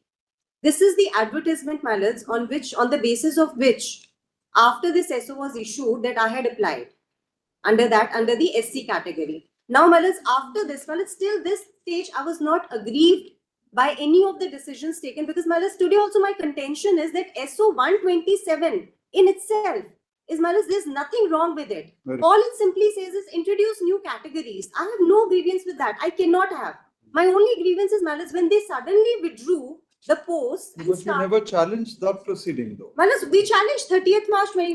Please see. The decision is taken on 29/1/2022, which is communicated and acted upon under this letter dated 3rd February 2022. No, that letter you've not challenged. 30th March 2022 has been challenged, 30th March is only giving effect to the roster pursuant to the 3rd February 20. That is the OM, which is 3rd March, 30th March has been challenged, What has been challenged is 30th March, then 6th April. May see that in extra P6 because, this is what substantively withdrew. No, but once those posts are withdrawn as a policy decision, that was challenged. New roster can be.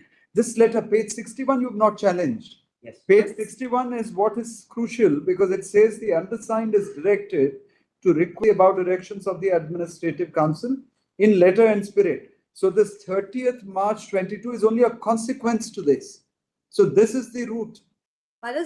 So you only challenge the consequential action under 33/2020. That was the OM. And not the decision to recall all these posts which have not been filled up, for which selections have not been finalized till date.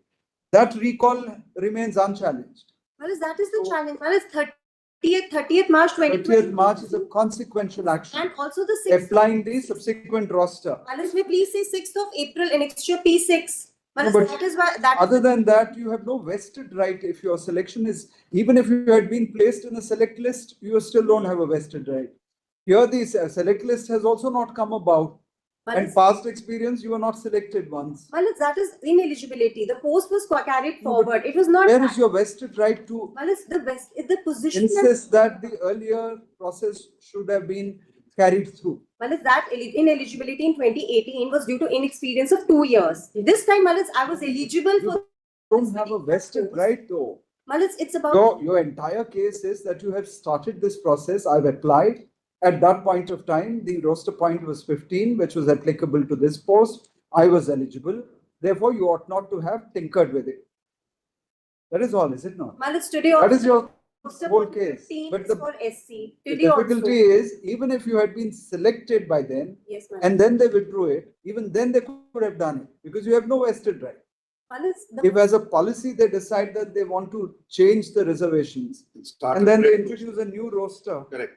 On reorganization. Sorry. Manas, that is the whole concept which is against R.K. Agarwal's judgment also, Manas. Sorry, Carried forward posts. This is not on that issue at all. That judgment has. Manas, R.K. Sabharwal exactly talks about the running roster, Manas, on this issue. We find no good ground and reason to interfere with the interim judgment. That should be questions accordingly. Great. Item number 49. Please, Your Lordship.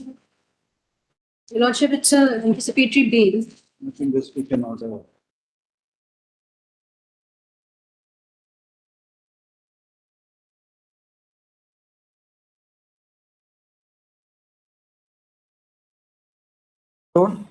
Yes, Your Lordship.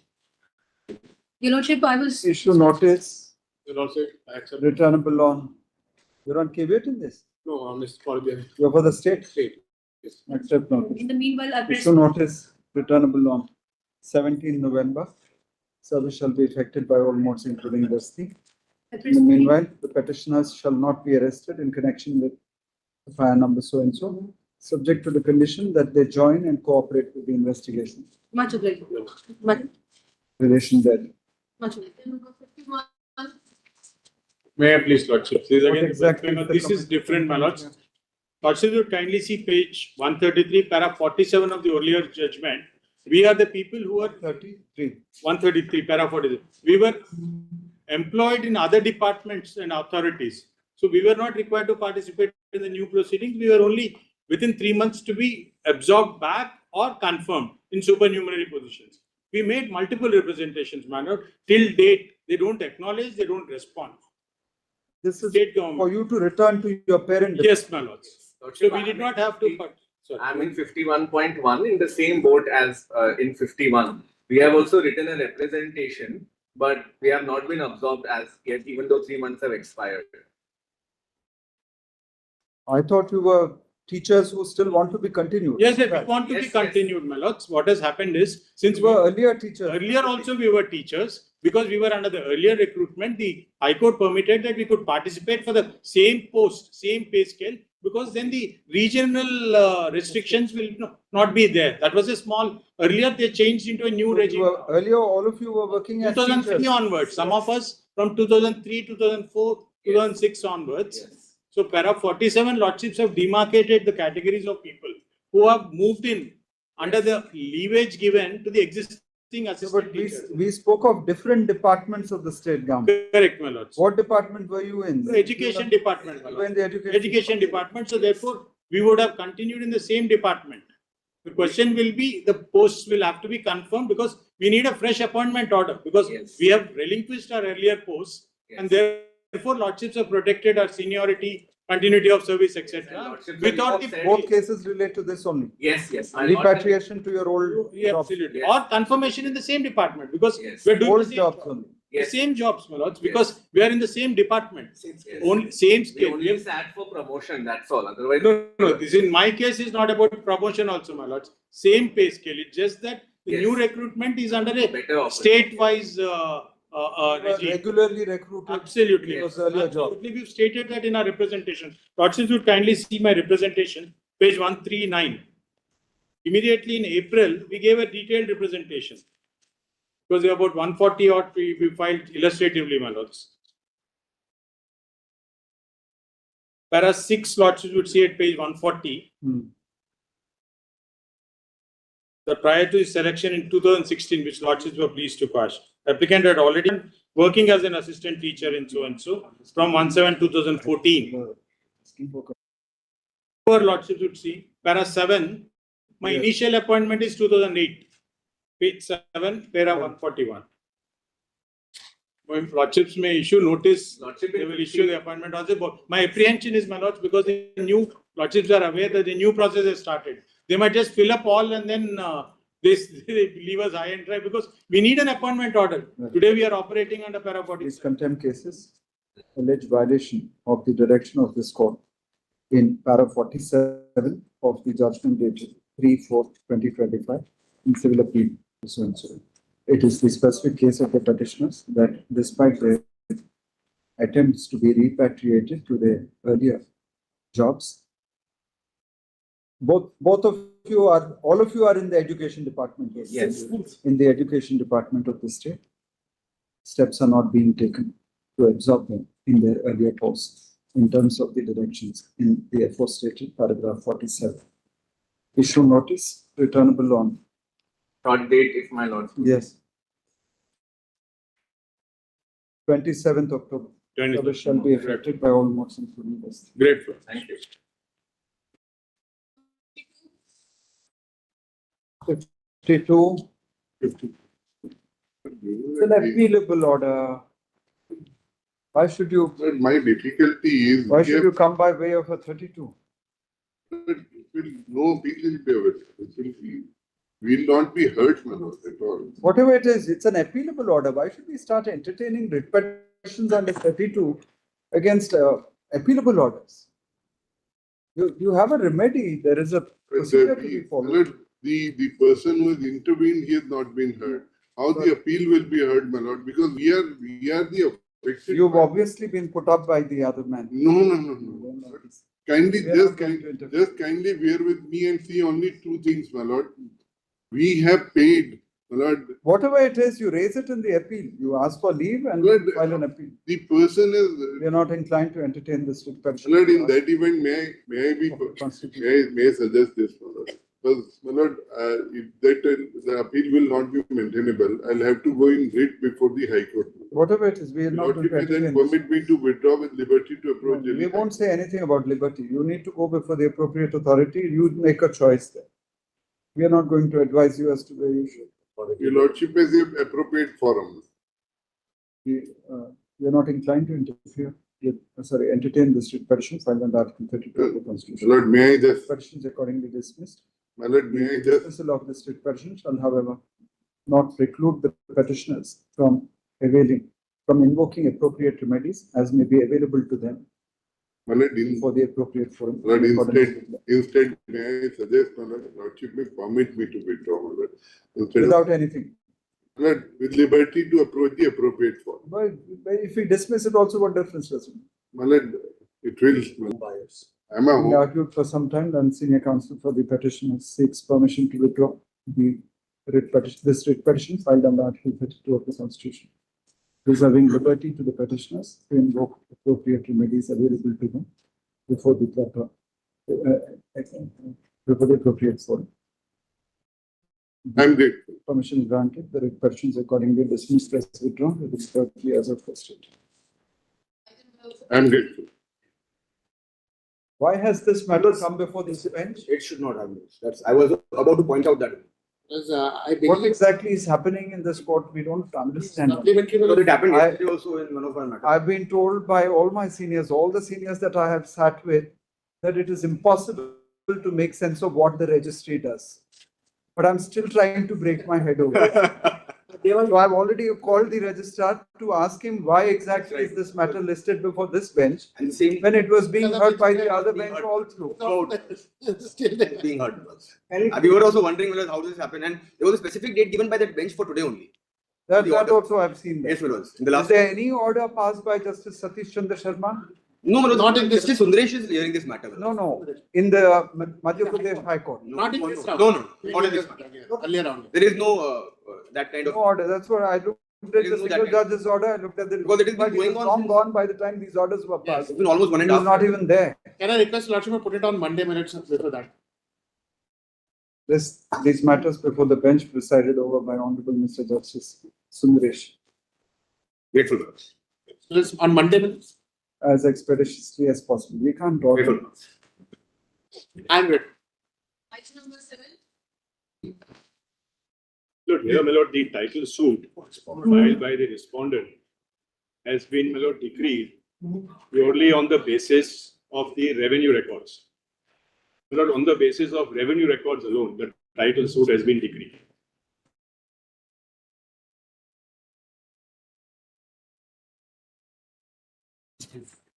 Have changed your case also as you went along.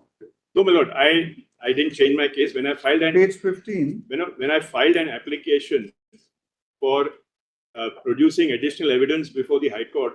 There, my lord, there has been some change, but I'm not relying on that because I can't. But you can't keep rely on that. You can't keep going hot and cold. No, At but one point of time, you say adverse possession, then you say. Oh, adverse possession, my lord, my case is this. We don't know what each Tell your lordship moment you're coming up with a different. No, my lord, it's not my case. Was adverse possession was my main case, but the High Court has, my lord, in a suit for declaration of title in para 29, when the High Court clearly says that there is no title document produced by the plaintiff, the title has been granted, my lord, on the basis of revenue records and entries in revenue registers.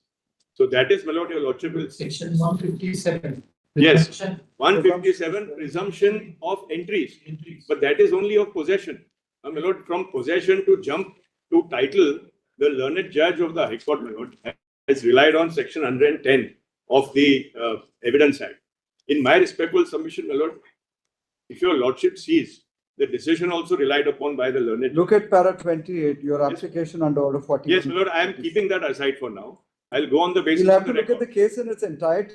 You, No, sir, you but come I up can with go- different I can go on forms the of basis. attack. Lord, I can So go on what the do we basis. do with that? I can go on the basis of what was actually there. Please see para 29, my lord, what the learned judge says. Yes. Coming to the core issue, plaintiff has relied upon the extract of record of rights to demonstrate possession and ownership, which is agricultural land. Admittedly, there is no title document produced by the plaintiff to establish ownership and possession.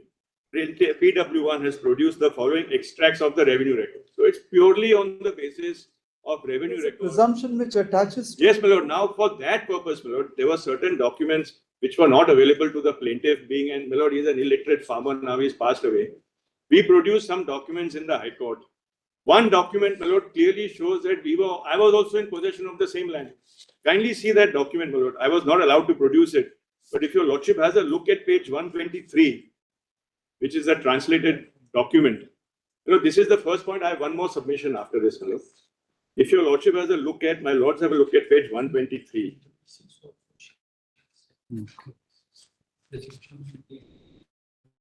Mutation into creative.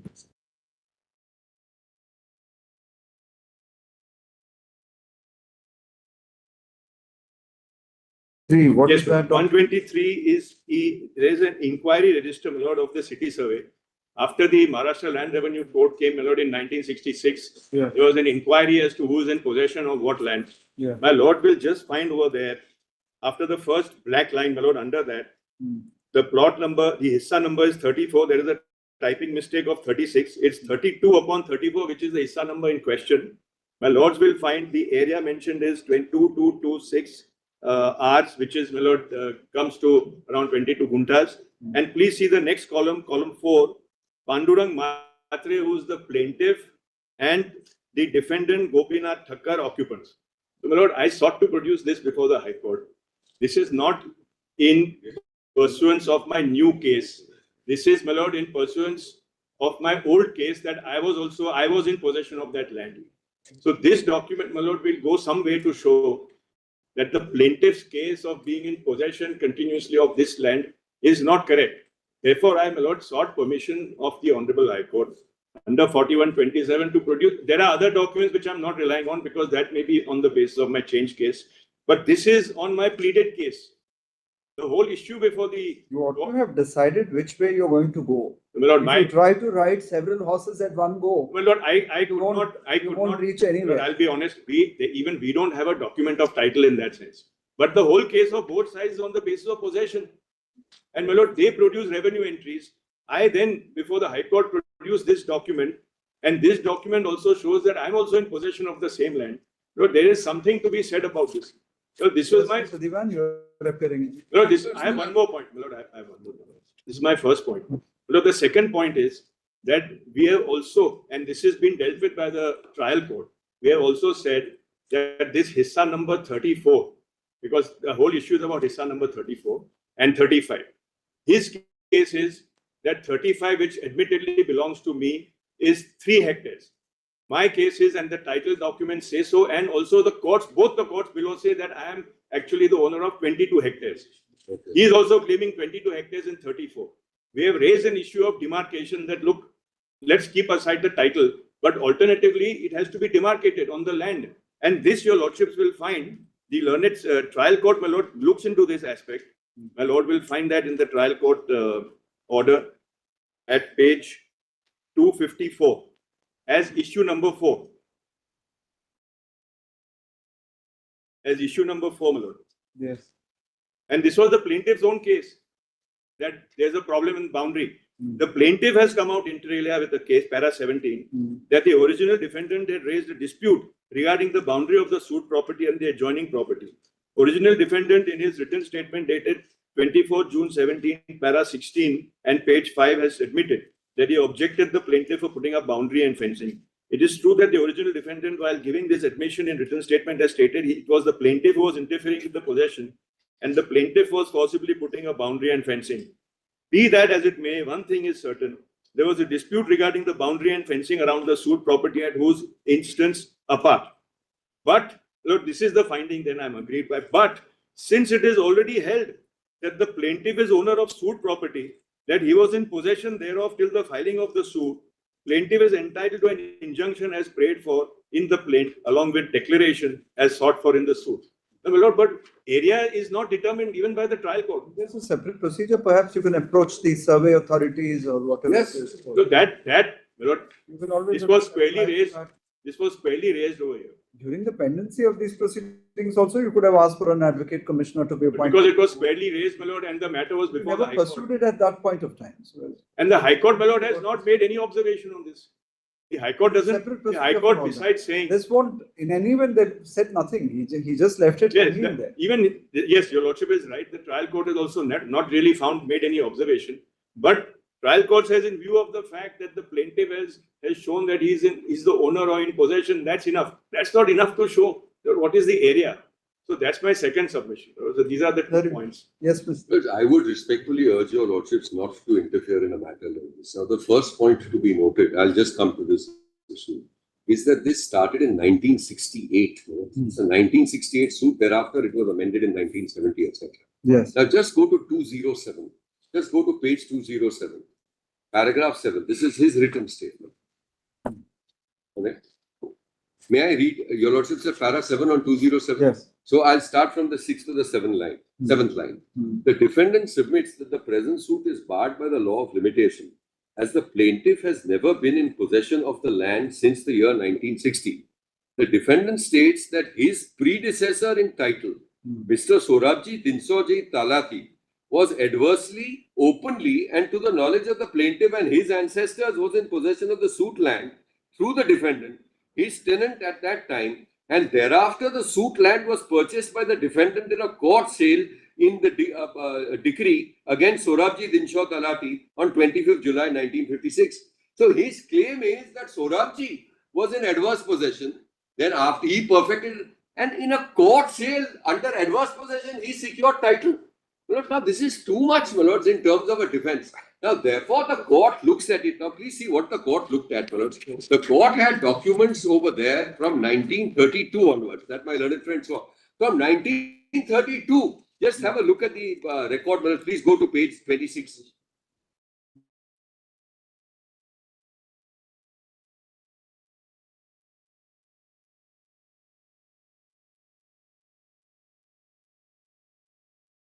Page 26, impugned judgment.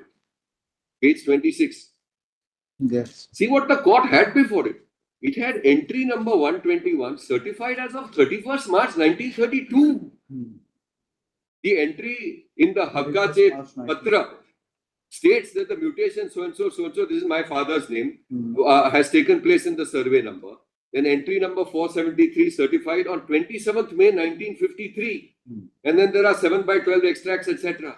So, and concurrent findings now, my lords, by 2 courts, no question of law, my lords, I would respectfully submit.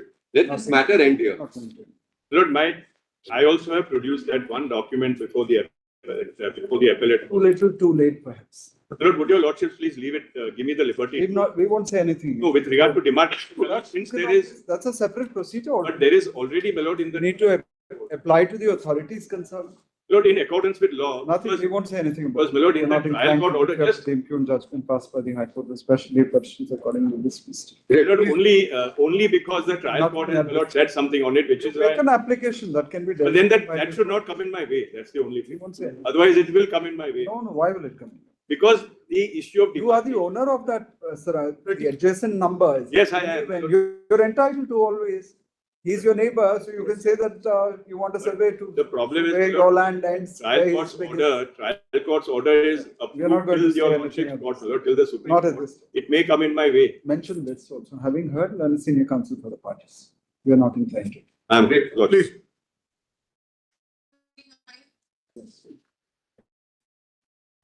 29. Please.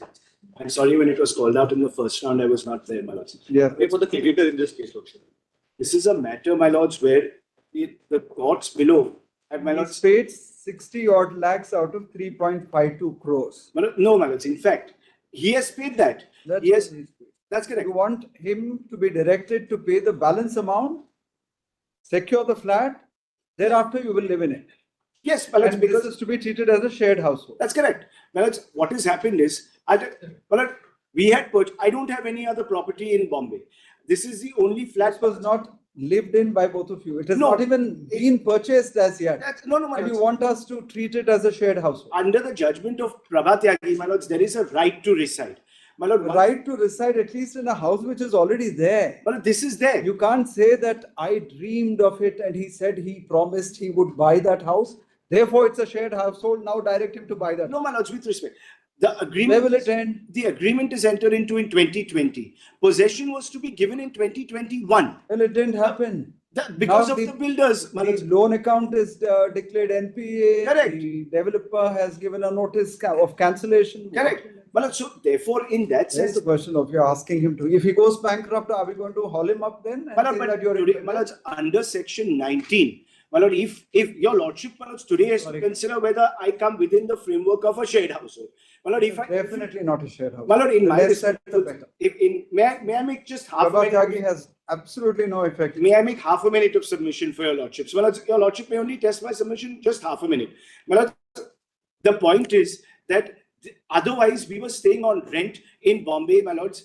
This was the only one house that we purchased. We had purchased it jointly. You didn't purchase it. You have an agreement of sale. My lord, in Bombay, that is the document because it's a registered document, my lords. We have to pay as per the installments. It might have been cancelled, but he gave cancellation notice in March 24. That's by the developer because of non-payment. What happened? It must have been cancelled. At the moment, they are proceeding ahead with their appropriate procedure. They cancel it. But it's not cancelled because there is no need of cancellation. It is over. Malaj, please, Malaj, bear with me for just one more minute, Malaj, please. I'm only saying that today, the point is that I don't, otherwise, if this is, Malaj, not, if there is no protective order that's granted to me, I won't have a house to stay. And Manoj, for maintenance. But he's not filed his affidavit of Manoj's assets and liabilities.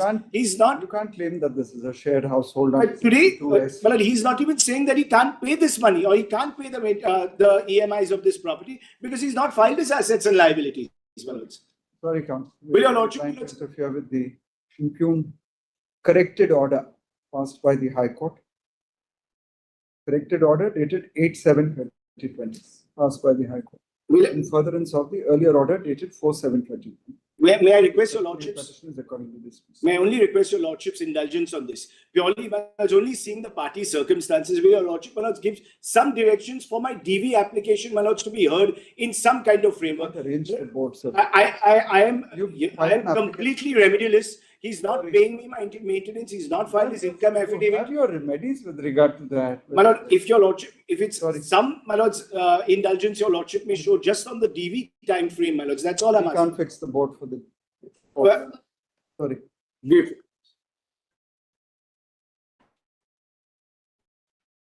Lordship, I'm requesting for the matter to be taken at the end of the board. ARUN Senior Advocate is on. There's only one matter to go. Very well. One matter to go. Already. 34.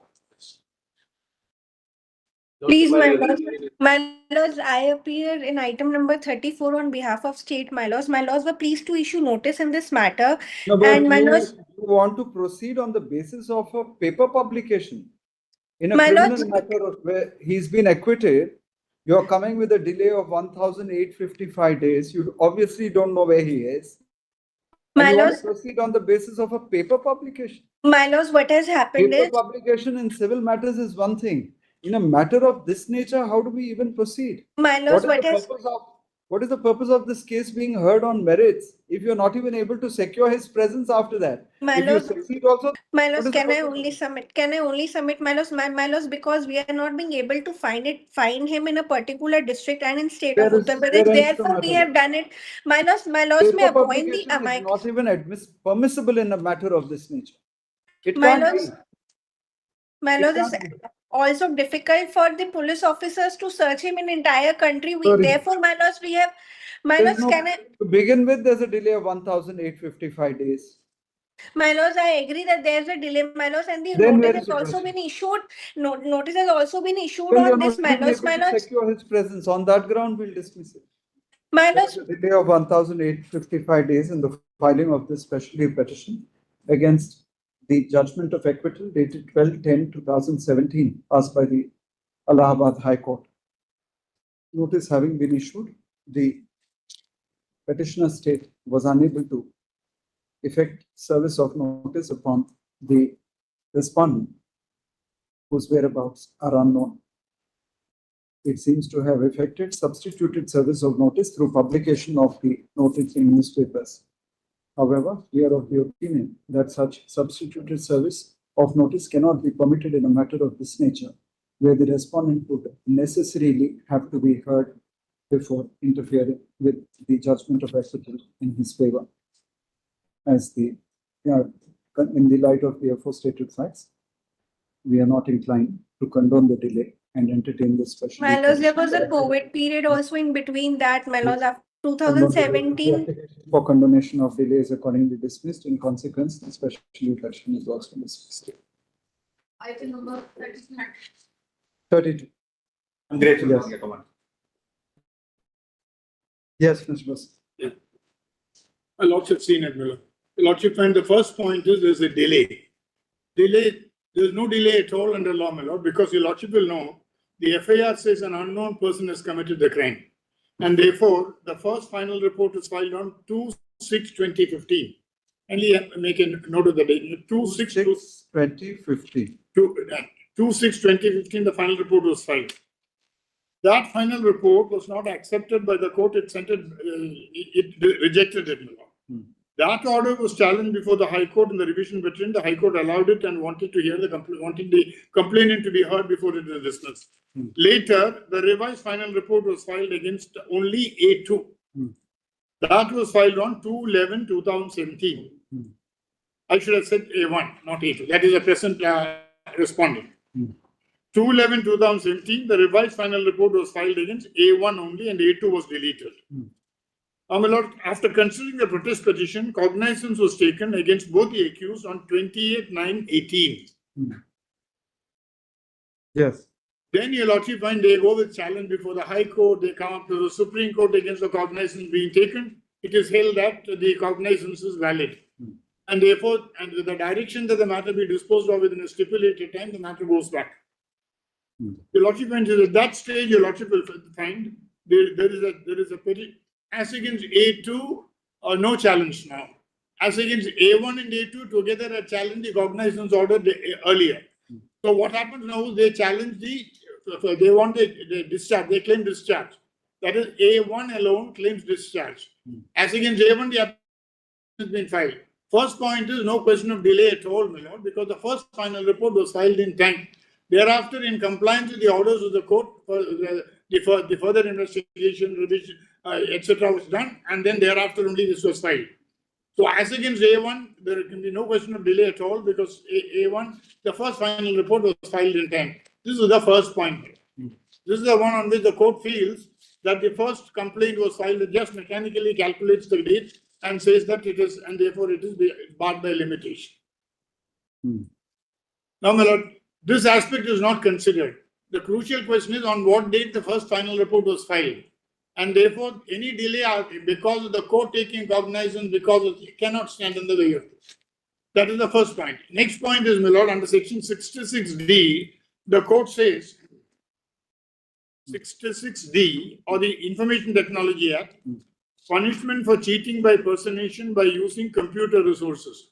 The Lordship finds, if I may explain to your Lordship, we find a lot of fake IDs are created and persons impersonate on the basis of such fake IDs created. Here is a case where a fake ID was created by A1, undisputedly by A1. Ample evidence to show that it was created by A1. And then he sends this message in the false name of a non-existent person using that ID. The Lordship finds, and therefore the offence under 66D by this person is clearly made out.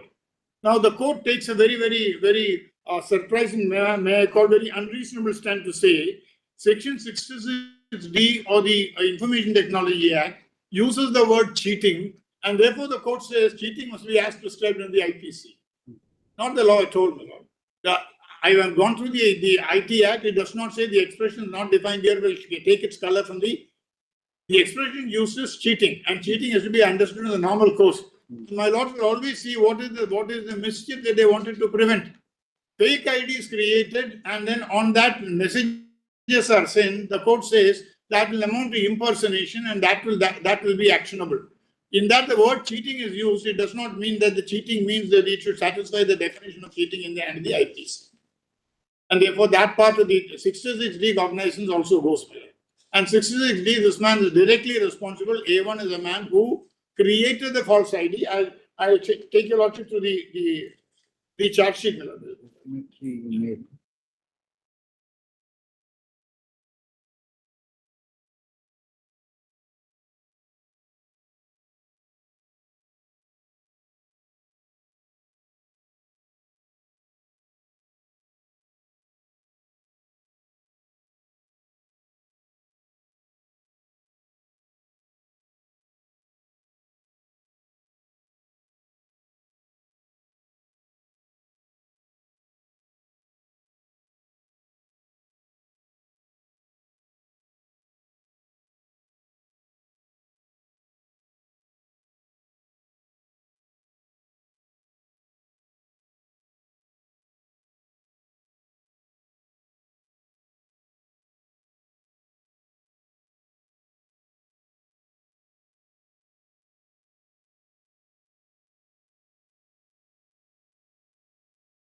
Yes.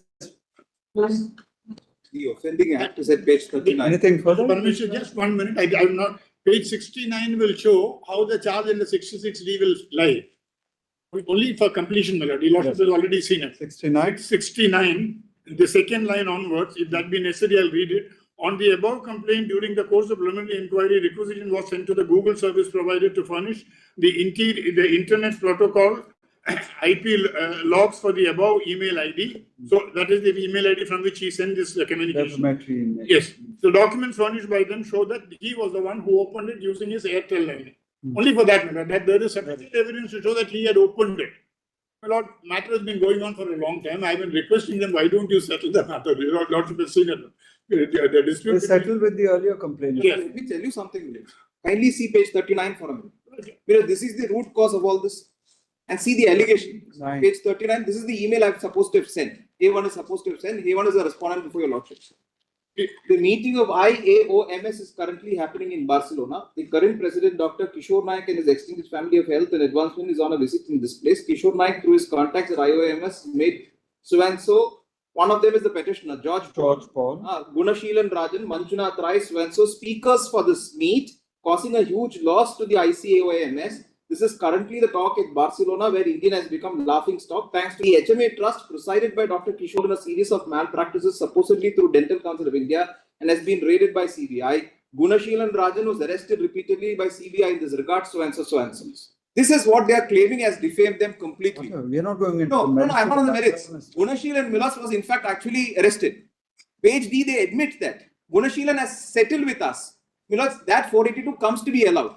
Today, my lords, where is the question of criminal intimidation in this, my lords, with all due respect? The order whereby the matter was restored. My lords, 28/6/23. That order you never challenged. I didn't, at that point of time, I did not challenge And it. the learned judge of the High Court specifically says the trial court shall proceed with the trial in CC number. That was at a 482 stage. Today is discharge, that was at a 482, with all due respect. There's a question of discharge. If you look at the chronology of events, this has been going on forever. And that is suddenly exactly you want to get discharged. That is You only one filed a quash petition. The quash petition was dismissed in September 20. Can I just explain this? Would your lordships kindly appreciate one fact? Revision the dismissed. person, the complainant who lodged the FIR is settled. Today this is being, today what is being done? Merely because you settled with the other man doesn't mean that the restoration now will not have consequences. With all due respect, plus criminal process, plus none of these. File your reply, we will issue notices. Should your lordship, may I just point out to one order of 13 years, it's just pure. Settle with him also then. Issue notice. Then your lordship will direct us for mediation. No. Unless they are willing, why will we say that? They have raised notices of monetary settlement with us. What you said in that email obviously is demeaning to him. He's not. They have. He's also part of the team which is supposed to have gone. They have issued notices asking for money from us. I will certainly direct my client to explore the possibility of immediate settlement. I also told them. Earlier round, I appeared before this court about 7 years back. I was telling them, I should not been over yet. Why don't you settle the matter? I'll certainly ask them to do that. This matter shall not preclude parties from attempting an out-of-court settlement in the meanwhile. Learned senior counsel appearing for the parties may use their good offices in that regard. I started by saying that, even though I was the petitioner, I started by saying that we'll try that. Yes. Thanks for that. Yes. We'll not stay of the proceedings because I guess the proceedings are A2, as in the A2 is pending. A2 it's going on now. Yes. A2 is not started because we are trying one after the other. No, but perhaps if you show this order, the court will not proceed. Will it not be better? You want it to be straight now. I want the further proceedings in the period. Just give the case number I'll give the case. for the proceedings in case this also shall remain straight till the next video. Thanks. Great.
Wait, please.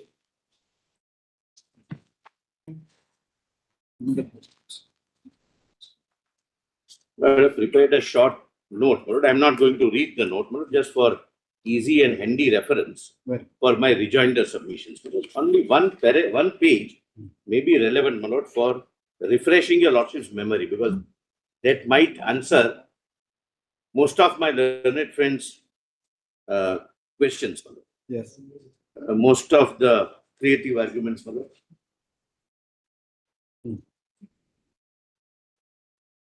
Most of the creative arguments. Yes. We have that privilege over each other. With the Bati Sahib, you can have that privilege.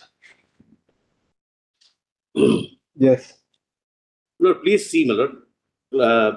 We are not clause 2, my lord. 27th May 2013, tender is issued. Tender mentions rupees 75 regular. I'm sorry, page 8. My apologies. For page 8 of this written submission, just for quick reference. Very nice. Page, clause 2.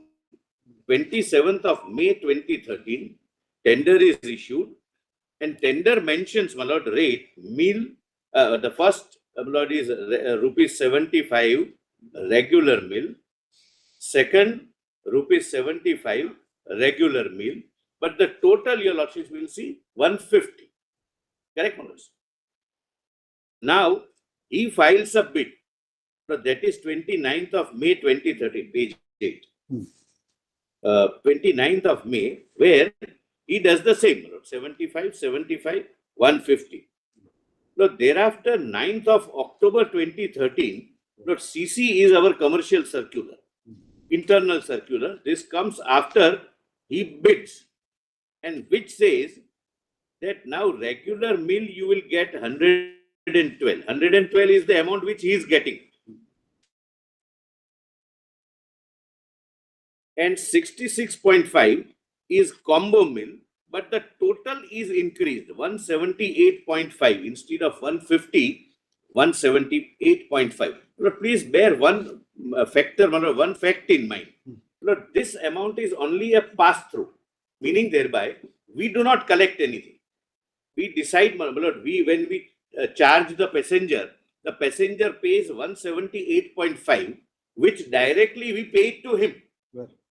We do not, receive anything, we do not gain anything. It's a pass-through amount. Thereafter, on 23rd of October, this number 3 was 75 regular meal, and it became 112 regular meal. Why it was done? Number 3. You increased it because there was no enhancement since 1999. Yeah, yes, but that was the reason. Okay.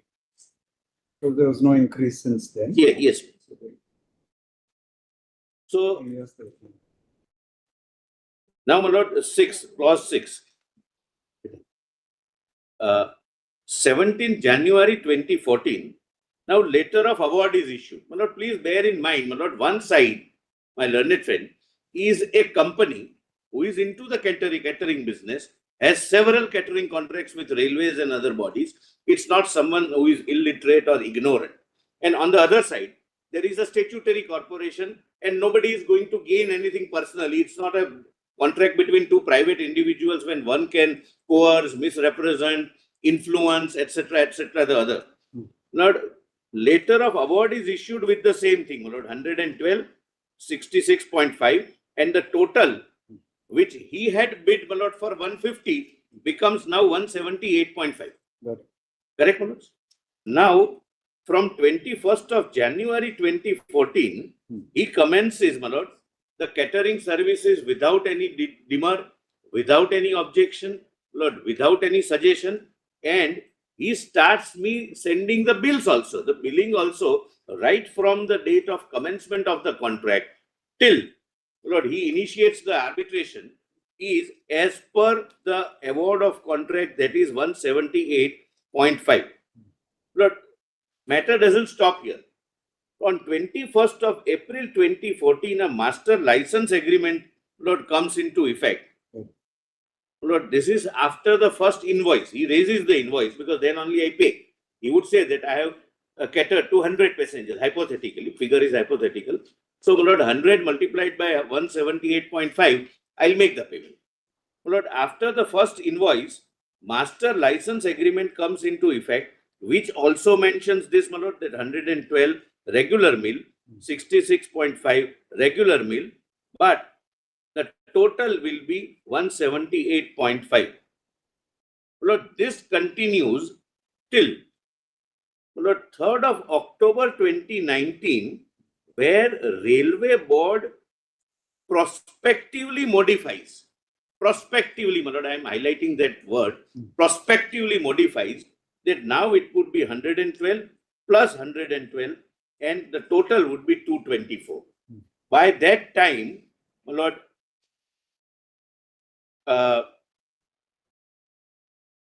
accordingly, my lord, we increased the passenger fare also, because obviously, my lord, the passenger will pay me and I'll pay him. I am only a pass-through agent. I am not supposed to recover anything. Till the contract was, my lord, implemented by them, the contract was executed by them as per the letter of award, as per, my lord, the master license agreement, and as per their invoices. I kept on collecting 178.5 and paying 178.5. Yes. Now, Lord, to come out of this situation, Lord, he raises the question of duress for the first time. Lord, I would just like to, Lord, show how, Lord, the pleadings of duress are made. Lord, therefore, I made a preface, Lord, or a kind of a prelude, that one side is an experienced, seasoned caterer who cannot be compelled or brought under any undue influence or misled or duressed. And another is the corporation, my lord. We have nothing to do. There's no individual interest, my lord, that somebody would pressurize them to enter into and continue the work. This is what, my lord, the duress they have pleaded, my lord, for the first time in the statement of claim. Your lordship may only, my lord, record the page, my lord, statement of claim before the arbitrator, my lord. Lord, this is, my lord, edition, page 34 at page 422-454. But the relevant, my lord, regarding coercion. Which page is it? Page? Lord, I am additional documents, volume Roman 4. Volume 4. Lord, the entire document is page 422, TO2, 454. Relevant pleading, if I may say this to be a pleading about coercion, at page 434.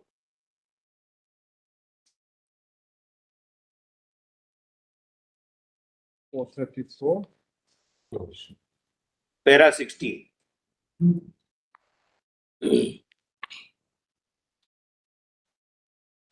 Para 6. 434.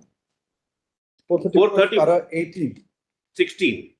This is application seeking permission to file additional documents, volume 4. Volume Roman 4, yes, page 434. 434 is. Para 16 is at page 430. Page 16, para 16 is 433. Statement of claim by the claimant. Yes, after the commencement. Maybe your page numbers are not tallying. My apologies. Para 16. Para 16. Lord, please bear in mind, he is the largest caterer in the India, in the railway sector at least, my lord, maybe in the other sectors, I am not aware of. But, my lord, please have a look at, my lord, what he writes.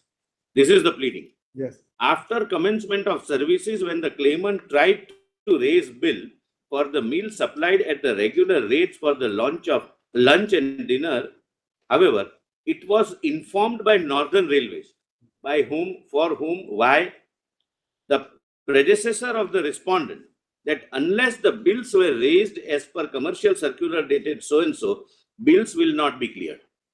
The claimant resisted this and requested the Northern Railways not to do so since it was completely illegal and divorced the contractual conditions. Orally, somebody orally tells him something, he orally says, don't do this. The claimant being under tremendous financial and economic duress since regular funds are needed for day-to-day catering service expenses and for the reason that catering operation or service cannot be discontinued at any cost, was forced to raise the bill as per the dictate of Indian Railways, as otherwise it would be totally starved of funds, leading to a state of financial distress and unable to provide the catering services on day-to-day basis. In the master license agreement, there are grave consequences, including termination, forfeiture of security deposit, and blacklisting if there is any discontinuity in the catering. This is so in every contract. Now, my lord, for the purpose of this pleading, there are no specific, concise, material facts pleaded, but I, my lord, give them a benefit of doubt. You can always lead evidence, my lord, to support your pleadings. No evidence led as to who who was contacted, who asked them to send invoices, who pressurized them.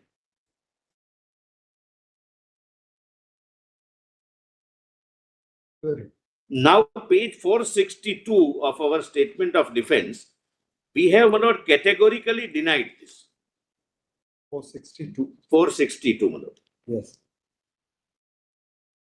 Para 20, my lord. I am not reading it, my lord. It's a long para in rejoinder. I have read it, my lord, in the my beginning arguments. But we have categorically denied, and we have said that we put you to strict proof. You prove it. How do you just plead something? Not the finding of the tribunal your lordships would get at, my lord, volume Roman 5.1. I'm sorry, volume 6 of the SLP. Which paragraph, sir? My lord, impugn not, my lord, the SLP volume. About which paragraph? Para 104 at 304-305. The word must be there. Para 98 and 99.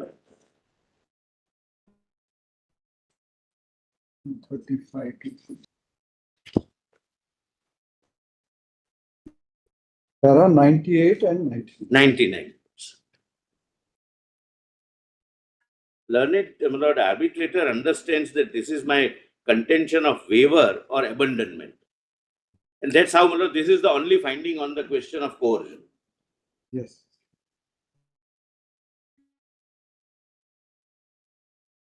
'98, 99, and 104.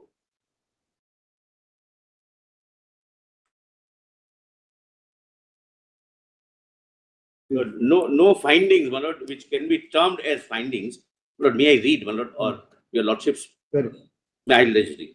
I do not agree that the claimants can be non-suited on the ground that they waived or abandoned their right to seek reimbursement for the costs suffered to make supplies. First, no cost, nothing is proved. It is an admitted fact that tenders were issued prior to commercial circular dated 23rd October 2013, and even the bids were submitted prior to the circular. Even though from the record it appears that the letter of award was issued later, but the respondent did not seek any consent from the claimant as regards to their willingness to supply regular mills at the price of the combo mill. I may observe that the present contracts are in the nature of commercial contracts where the parties have to incur cost for providing services, and therefore, unless proved otherwise, it cannot be accepted that the party would agree to provide service and incur cost. My lord, the burden is reversed. That I have to prove. Please, my lord, allow me to read it, my lord, again. Therefore, unless proved otherwise, it cannot be accepted that a party would agree to provide service and incur cost and not expect to be adequately reimbursed. To put it differently, in case a party is pleading waiver, estoppel, and acquiescence, then the onus is on that party to establish the same as otherwise in normal circumstances. Given that the contract is of commercial nature for supply of services, a party is legitimate in expecting itself to be reimbursed for actual services rendered. Yes, provided there is a contract. provided you establish that I incurred additional cost.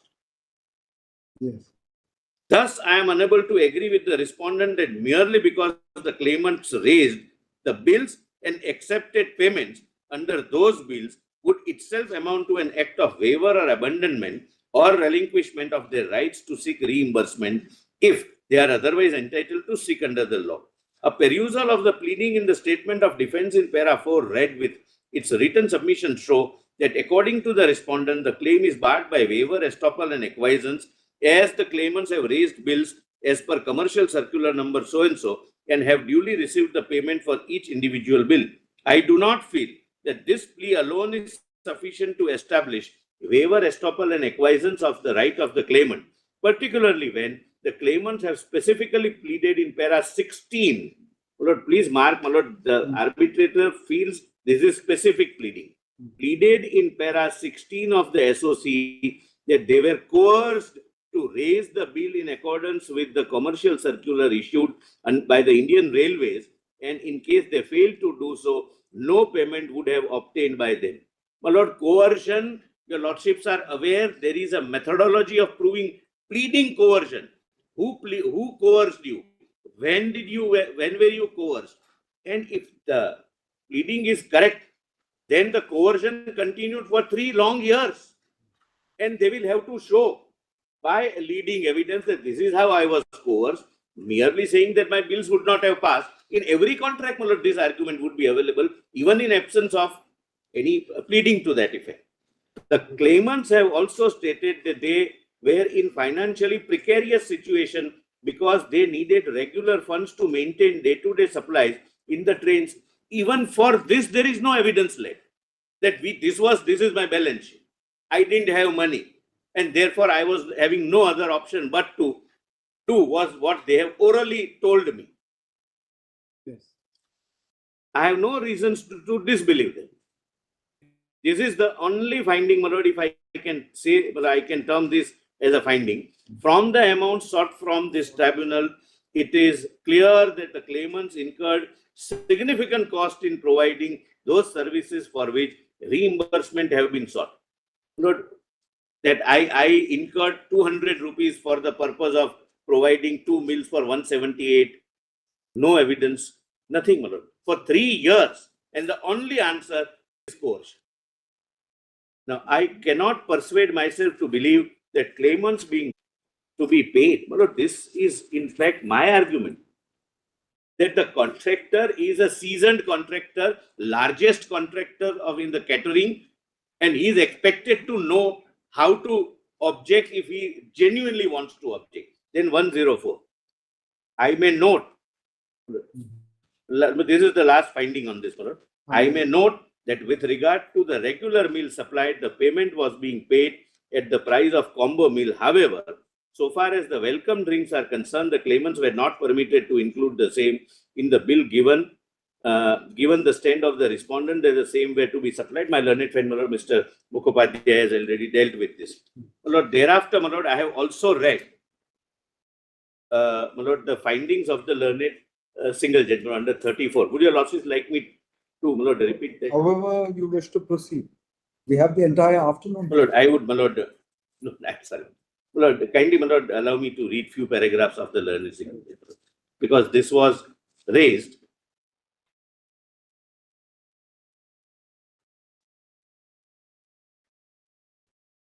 My Lord, this is how we succeeded before the learned single judge in 34. Lord, page 480, 479, para 75.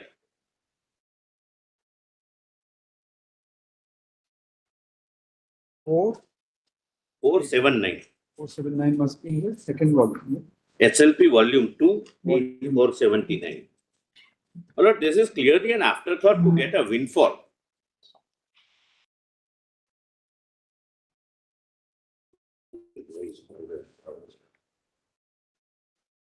Which paragraph?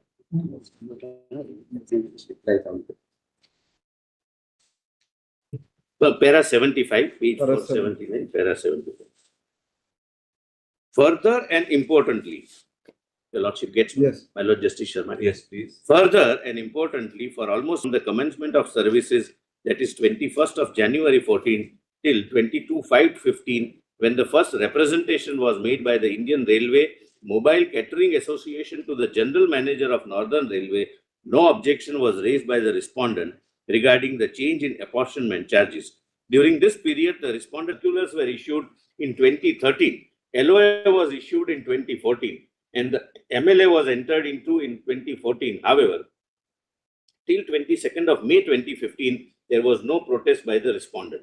The respondent has not been able to explain that why for a period of 1.5 years the respondent was providing 2 regular meals and was charging for the second regular meal at combo meal tariff. Because, my lord, he was getting 150 for 2 regular meals. Now he is getting 187, my lord, for regular meals. That's the answer. The arbitrator's finding that the bills were raised under duress, coercion, and because the respondent was in financial precarious situation, is not supported by any evidence. The arbitrator has erred in holding that because the petitioner had a dominant position in the contract, the respondent could not have easily surrendered the contract and had no other choice but to raise the bills and receive payments as per the commercial circulars. These are bald assumptions without any evidence to support the same. The arbitrator has merely considered the pleadings of the respondent. The payment would have stopped had they not raised the bills in accordance with the commercial circulars, and has held that I have no reason to disbelieve them. This is, my lord, the substitute of lack of pleading and lack of proof, that I have no reason to disbelieve them. He has thus based his reasoning on mere surmises and conjectures, and has observed that since significant amounts are sought, the respondent must have incurred huge losses. There is nothing on record to show the financial investment made by the respondent, or that the petitioner was not ready to accept the bills which did not comply with these 2 circulars. My lord, now please come to 82. My lord, what is recorded finding given is patent illegality, which is a rare finding given in a 34 petition.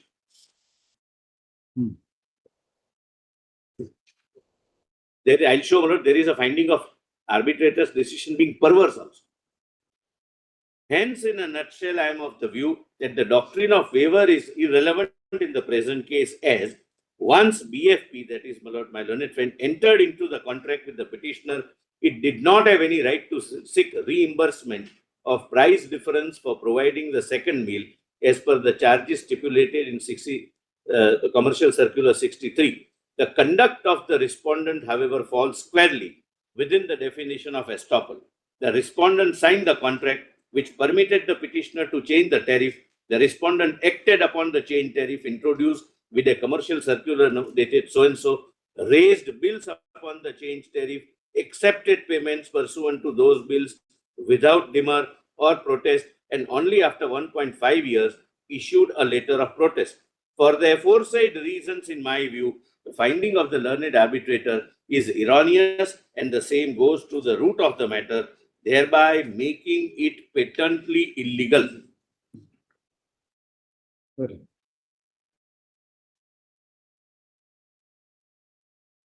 Correct, Manoj?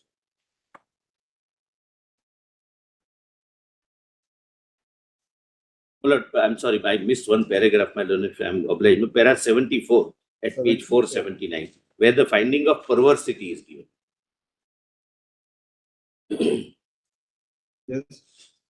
The aforesaid clause covers those situations where there is a legitimate right of a party arising from the agreement which has been hampered.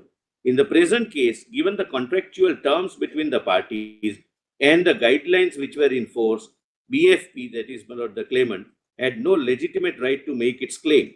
The arbitrator's reliance upon the representation of 2015-16 and the writ proceedings instituted in 2017 to state that this was not a case of waiver is perverse, since it is in blatant ignorance of the binding contractual terms between the parties. So perversity is one finding, and arbitrator going beyond the terms of the contract is another finding. And my lord, I have already pointed out that they filed a writ petition, lost with a liberty to resort to the arbitration. The writ petition, my lord, in the writ petition, they never took any plea of coercion.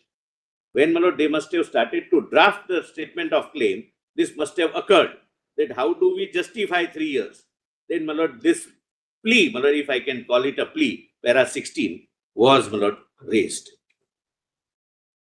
Now, my lord, I'll just, my lord, I'll complete, my lord, division bench finding also, my lord. That is SLP volume 6, volume 1, my lord. Page 85 to 88.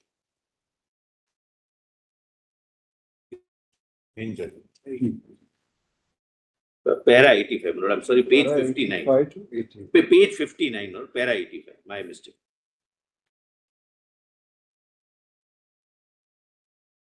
On the issue of waiver. The fact situation in both the claims was almost identical. The claimant had not raised a claim for the second regular meal or the welcome drink in its bill raised with the respondent for over a period of 1.5 years. This was pressed as a waiver by the respondent. The learned sole arbitrator, as would be evident from the above, held that the respondent was in a dominant position and therefore believed the claim of the claimant that the respondent forced the claimant not to raise the bills, which would include the additional amount for the second regular meal and for the welcome drink. The learned single judge cannot be faulted. How do you deal with this clause in the MLA where you said that delay would not amount to a waiver? Look, I kindly, my lord, have a look at, my lord. There are 21.6. Okay. I'll come to that, my lord. Can I, in the Can come back. While the learned single judge cannot be faulted in his finding that a plea of economic duress cannot be accepted on mere pleadings and without any evidence, at the same time, the learned sole arbitrator has inferred the same from various facts, including the fact that license fee had been paid by the claimant in advance. The claimant had also paid the security deposit in advance. Lord, this is not an obligation of the claimant, Lord. He is not obliging us. That's a part of the contract. You have to do this. That doesn't mean that you are under any coercion. And return was only in the form of payment regulates the regular monthly bills. The learned sole arbitrator is entitled to draw his inference from the facts proved before it. The scope of jurisdiction under 34 cannot extend to the merits of the inference so drawn. My lord, please pause here for a minute. Lord, 34 itself as such is a restricted remedy. My lord, if this is also going to be further restricted, that even after finding that this is perverse, the arbitrator has gone beyond the contract, my lord, then 34 is illusory remedy. It is only when the inference has been drawn completely without evidence or contrary to the express terms of the contract or the evidence led by the parties and where no reasonable person could have drawn such inference that an inference with the arbitral tribunal may be warranted. Interference with the arbitral tribunal may be warranted. The present was not such a case. My lord, I am posing a question, my lord, with profound respect. My lord, I have shown to your lordships the paragraph dealing with coercion. My dispute, my lord, my answer to that, my undisputed contention that no evidence led, and my lord, the learned division bench says that no, this finding is wrong. We also appreciate the submission of the learned so-and-so that by not raising the bills, the claimant denied an opportunity to the respondent to charge the same from the passengers. However, this itself cannot be a ground to reject a legitimate and legal claim of the claimant arising out of master license agreement and the circulars issued by the respondent.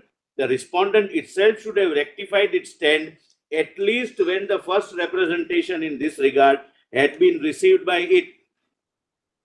Lord, first of all, Lord, what I argued was that had you raised this issue earlier, Lord, we would have taken money from the passengers. Instead of 178, we would have taken 200 and given it to you. Now, subsequently, from where do we get the money? We can't impose the passengers. That was the argument. And this is how, my lord, it was dealt with. My lord, second, the entire judgment, my lord, proceeds on the ground that they have rendered services to the IRCTC.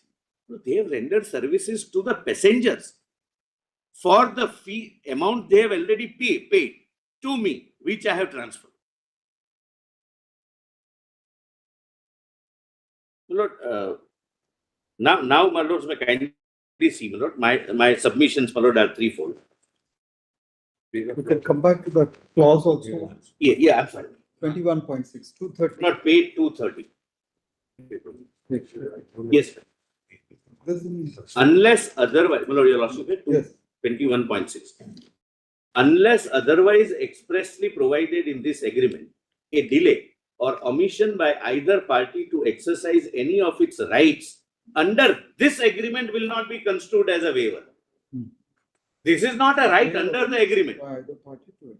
Under this agreement. Under this agreement, there is no, the prayer is not traceable to any contractual clause under this agreement.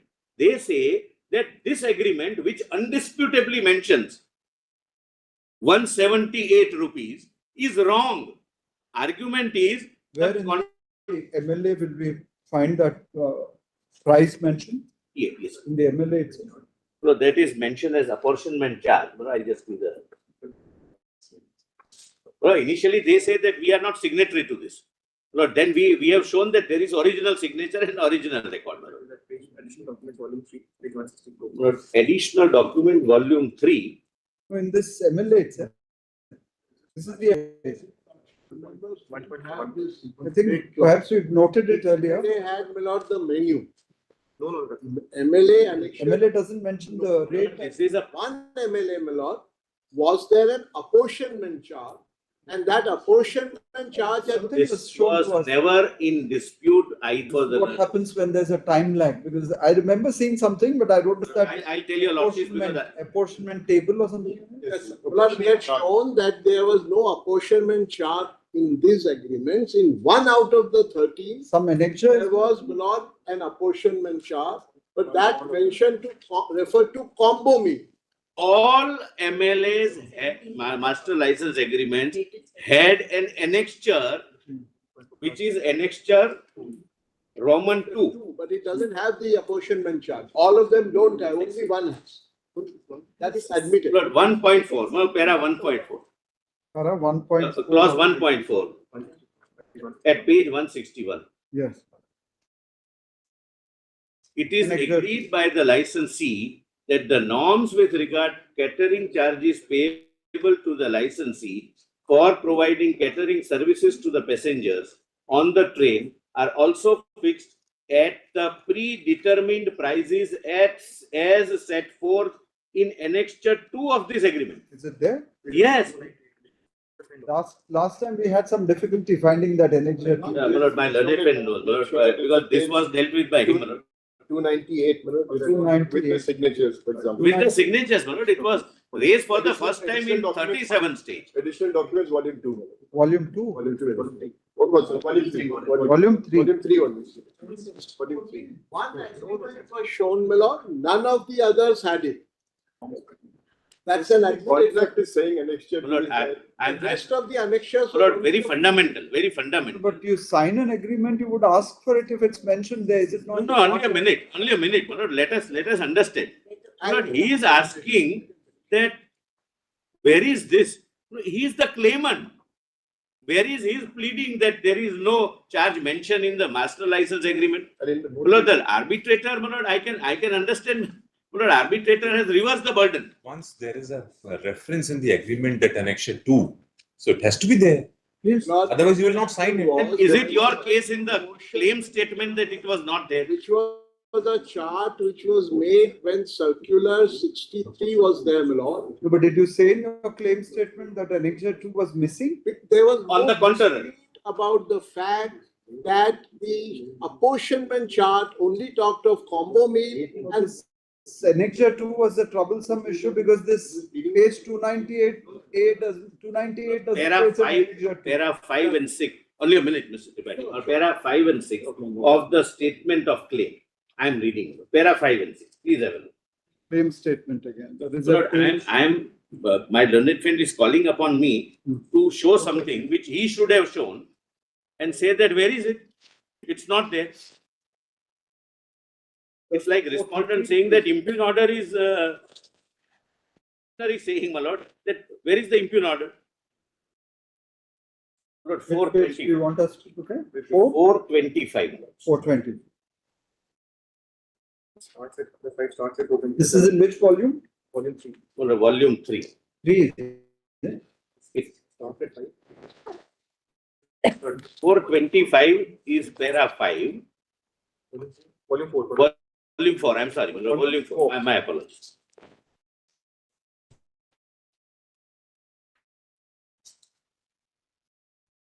Would have been easier if you had a running pagination. The Instead lot of starting from page 1 in each volume. Lord, which in larger benches, my lord, there is a SOP which requires us, my lord, the running pages. To do that. I think, my lord, in all matters, your lordships can consider it. Because that would be easier, because if we start from page 1 in each volume, yes, it's more difficult to know. I think, my lord, that SOP can be, my lord, with some modification applied to all matters. This is volume 4 now. So that was prepared by my lord Justice Narasimha, I think, my impression is. But it has stood the test of time. Lord. It's very comfortable, convenient to all. Para 5. Page 425. It starts with, yes. Apart from these payments. Yes. Lord, kindly come to, my lord, page 426. I am showing the relevant part. My lord, fourth line from the top. This is contrary. The lordship gets? Yes. This is contrary to the tender document where the welcome drink was to be supplied as per the apportionment charges mentioned therein, and the claimant was to be fully paid for all such services of supply of welcome drink. These actions of the respondent by withholding. So, already mentions about the apportionment charge. Now, please come to. He's referring to the circular. Yes. No, he's referring to the apportionment charges. No. Yes. At the top of the page. It comes from the circular. Yes. Para 7 it says. Plus 6 also. 7 clearly says. Yes, I am grateful. But 6 first. 6. The Northern Railway, the predecessor in interest of the respondent IRCTC, published a tender for so-and-so and invited bids for the prospective bidders. It is relevant to note that the details of the menu, namely the food, beverages and other items to be supplied to each passenger boarding the train, as well as the rate and tariff, were clearly provided in the tender document in the apportionment charges. A copy of the tender document is annexed. Taking into account the terms and conditions, in specific the menu and the tariff, the claimant submitted its bid. The tender fixed the minimum reserve license fee, keeping in mind the meals stipulated in tender document as well.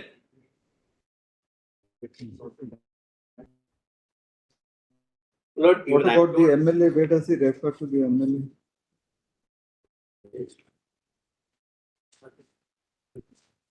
Para 14. Page 431. I'm great. Subsequently, a master license agreement was entered into between the claimant and the Northern Railways.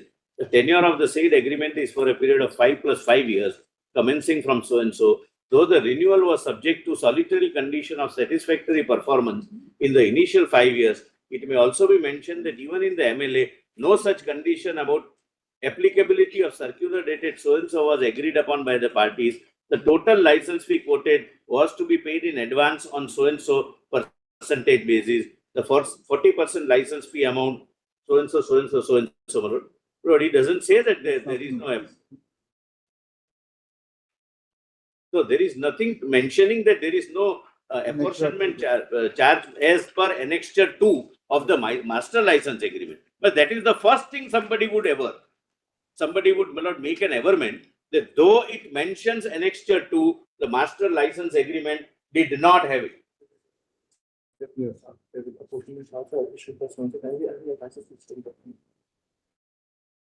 I am told also that his witness also said that this is the apportionment charge, and he places again on record.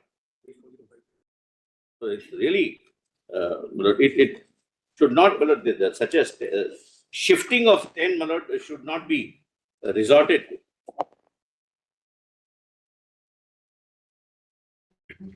Now, my lords, I am coming to the question of law, my lord, and I'll assist your lordships. Lord, the arbitrator, the learned arbitrator cannot rewrite the contract. The proposition is known. I'm just giving the judgment and para number. I'm not reading it. Judgment is PSA Sickle Terminal Private Limited versus Board of Trustees. And the citation is 2023, volume 15, SCC 781, para 83 to 90. But second point, my learned friend argued that my client, the respondent herein, is a state within the meaning of Article 12 and therefore duty to act fairly, etc., etc. As a proposition, there can never be disputed. Everyone has a duty to act fairly, more particularly those who are state or other authorities. But in the sphere of contract, even a state goes by the contractual provisions. There is no equity, there is no fairness which can be tested when we are dealing with contractual rights by an entity which is Article 12 entity and any other entity. Lord, that is, Lord, dealt with by two judgments of your lordships, my lord. One is, my lord, Excise Commissioner versus Isaac Peter, 1994, volume 4 SCC 104, para 26. Yes, Lord, I'll read the second judgment, my lord, because the same Isaac Peter is quoted. Lord, 2020, volume 3 SCC 525. You have the copies for the yes. Which para in this? 18. 88, my lord, double it. Double it.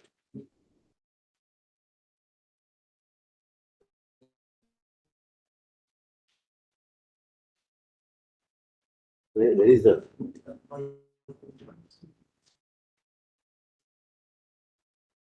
thoughts?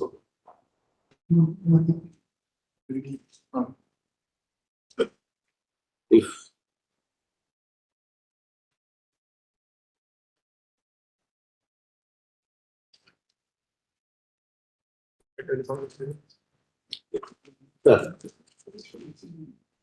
sorry.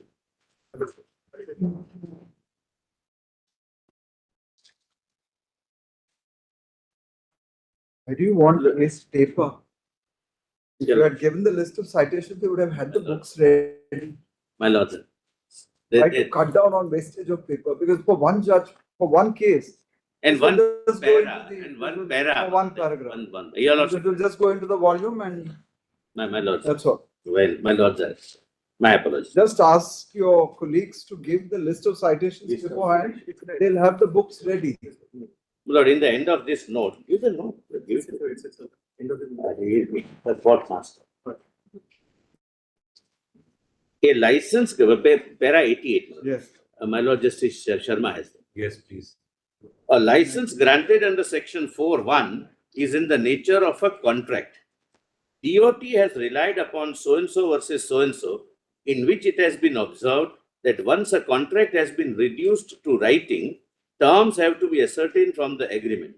It may be relevant to look into the circumstances in case need arises, which resulted in inclusion of the definition of AGR in the license agreement. The deliberations were held with the licensees, experts, and then finally migration package, revenue sharing regime is being consented to, was worked out in which the definition of adjusted gross revenue as a part of financial condition of the license is mentioned.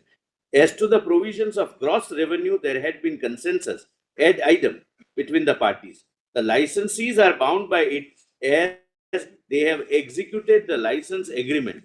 A party is free to enter into a contract with a state. There is no compulsion. It is voluntary on both sides and binding and cannot be termed to be unfair as observed in Excise Commissioner versus Isaac Peter. Lord, I'll read para 26. We are therefore of the opinion that in case of contracts freely entered into with the state, like the present ones, there is no room for invoking the doctrine of fairness and reasonableness against one party to the contract for the purpose of altering or adding to the terms and conditions of the contract merely because it happens to be the state. In such cases, the mutual rights and liabilities of the parties are governed by the terms of the contract, which may be statutory in some cases and the laws relating to contracts. It must be remembered that these contracts are entered into pursuant to public auction, floating of tenders, or by negotiations. There is no compulsion on anyone to enter into these contracts. It is voluntary on both sides. There can be no question of the state power being involved in such contracts. It bears repetition to say that the state does not guarantee profit to the licensees in such contracts. There is no warranty against incurring losses. It is business for the licensees. Whether they make a profit or incur a loss is no concern of the state. In law, it is entitled to its money under the contract. It is not as if the licensees are going to pay more to the state in case they make substantial profits. We reiterate that what we have said herein above is in the context of contracts entered into between the state and its citizens pursuant to public auction, floating of tenders, or by negotiations. It is not necessary to say more than this for the purpose of this case. What would be the position in case of contracts entered into other than by public auction, floating of tenders, or negotiations? We need not express any opinion herein. Lord, state is no less or no more than a contracting party. Merely because it happens to be a state, Lord, would not change the interpretation of contractual terms. Lord, that is my respectful submission. Lord, there is one more dimension, Lord, on this question. Lord, whether either equity, principles of equity, or the principle of state being one of the contracting party can ever enter into the decision-making process under the Arbitration Act. Lord, that is answered, Lord, in a statutory provision under the Arbitration Act. Lord, that is section 28, subsection 2. The parties can agree to that, not otherwise. Otherwise, it goes by pure and simple way in which you define and one would not define and analyze contractual terms. So please see 28, subrule 2. And kindly, my lord, pardon my pronunciation. I am always bad in pronouncing. Not our language. It is not our language. Not our language. We can take liberties with yes, yes. artistic licenses. The arbitral tribunal shall decide ex equo et bono or as amiable composition only if the parties have expressly authorized it to do so. Otherwise, normal rules of contract would govern. But we can agree that arbitral tribunal would decide based on equity, justice, and good conscience. No rules, no interpretation, no interpretative instrument, nothing would apply. Here, my lord, it's nobody's case that there is any such stipulation. Lord, there is one, Lord, one argument, Lord, I have already raised, that there is no factual basis or foundation laid. What is the loss they have suffered? How, Lord, they were prejudiced? Merely by saying that there are sequential, the consequent to this, Lord, there was some suggestion in 2019 to prospectively increase, which I'll come to. But there is no evidence. How did that come about? They were responsible for it. They made an application to you. You considered it and then increased it. No, my lord. Or was it unilateral or no? No, Lord, there was a representation by the association, not by them. That came in 2015. Itself. Yes, Lord. But there are 2019. You acted upon that. We, Lord, post writ petition, Lord, we took a decision that prospectively now we will increase. But they are relying upon one document. Lord, I do not know how it found its way in the arbitral tribunal's record, because we found out, we try and found out there is no order passed. This was not originally placed either by them with the statement of claim or by us with our statement of defense. But some internal correspondence, they must have got it under RTA. Lord, I'm not disputing that. I'm not saying that you surreptitiously got. I'm saying RTI, but there is nothing on record which shows that how it was placed. But it was placed. Let us take it. It was placed. Lord, it was this document, just your lordships were shown, and therefore, Lord, I'm just responding to that document. Because the arbitrator, Lord, relies upon this. But your lordships are aware whenever a policy decision is taken, the file goes back and forth. There are some suggestions made, goes upwards, some suggestions are accepted, sent backwards, my lord, and a decision. Not, my lord, what happened in between. This document, my lord, the general manager of IS.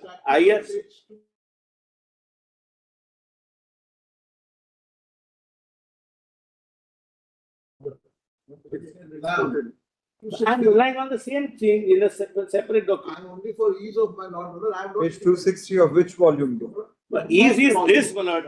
Volume 1, which contains the award, which extracts this very document. This letter is extracted in the Right, award. from para 4 onwards, at para 46 of the award.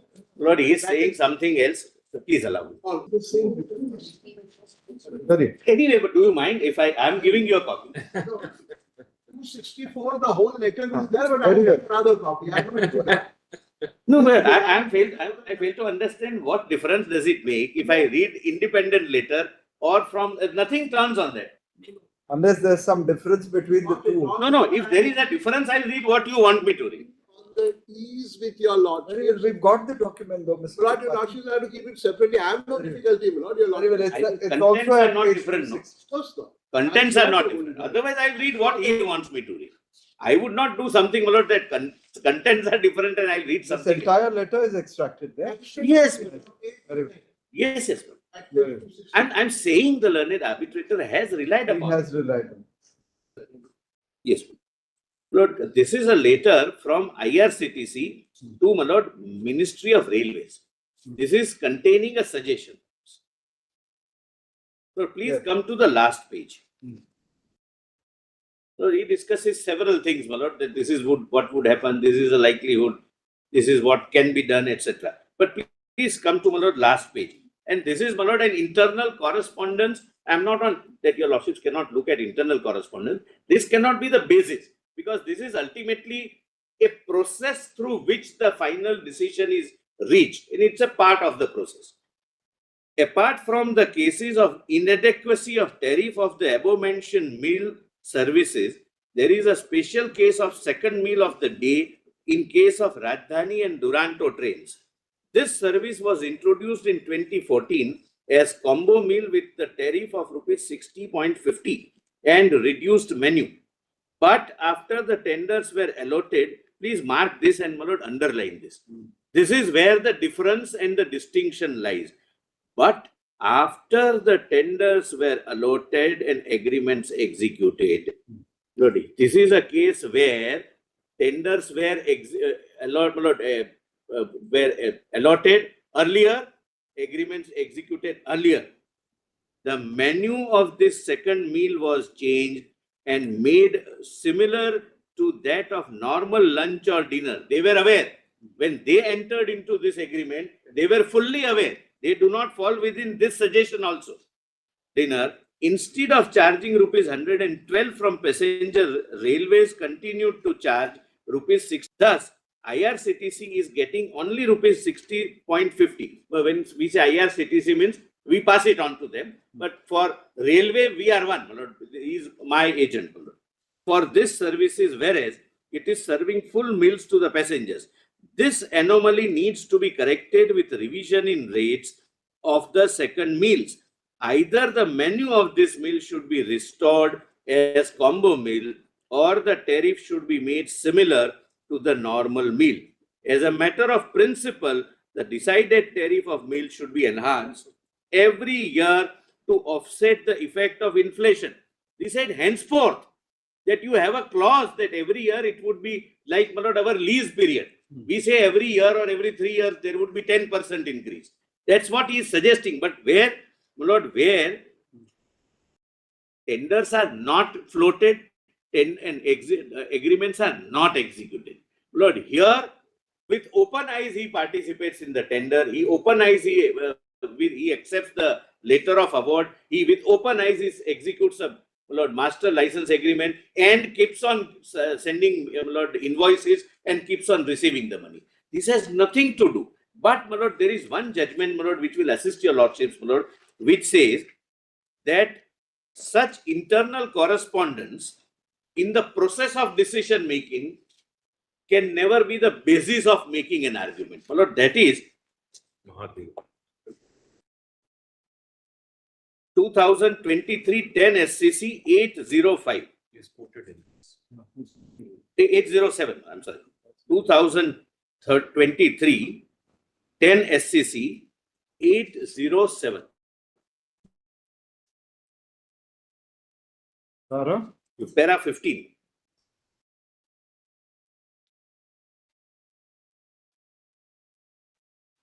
Because large number of views, I can place the entire file. There would be several views in my favor, in favor of the other side, but ultimately the decision matters. It is well settled that interdepartmental communications are in the process of consideration for appropriate decision and cannot be relied upon as a basis to claim any right. This court examined the said question in a judgment reported in Omkar Sinha. Reliance was placed in so-and-so to hold that merely writing something on the file does not amount to an order. Before something amounts to an order of the state government, two things are necessary. First, the order has to be expressed in the name of the governor as required under clause 1 of article 166. And second, it has to be communicated. As already indicated, no formal order modifying the decision of Revenue Secretary was ever made. Until an order is drawn upon, the state government cannot, in our opinion, be regarded as bound by what was stated in the file. So this later on which the right is sought to be based or claimed says prospectively, but in any case, it is a part of the decision-making process. Cannot be the basis, for claiming a right. Now, my difficulty is this, suppose I lose in this arbitration, as I have lost before the learned arbitrator and partly lost before section 37 courts.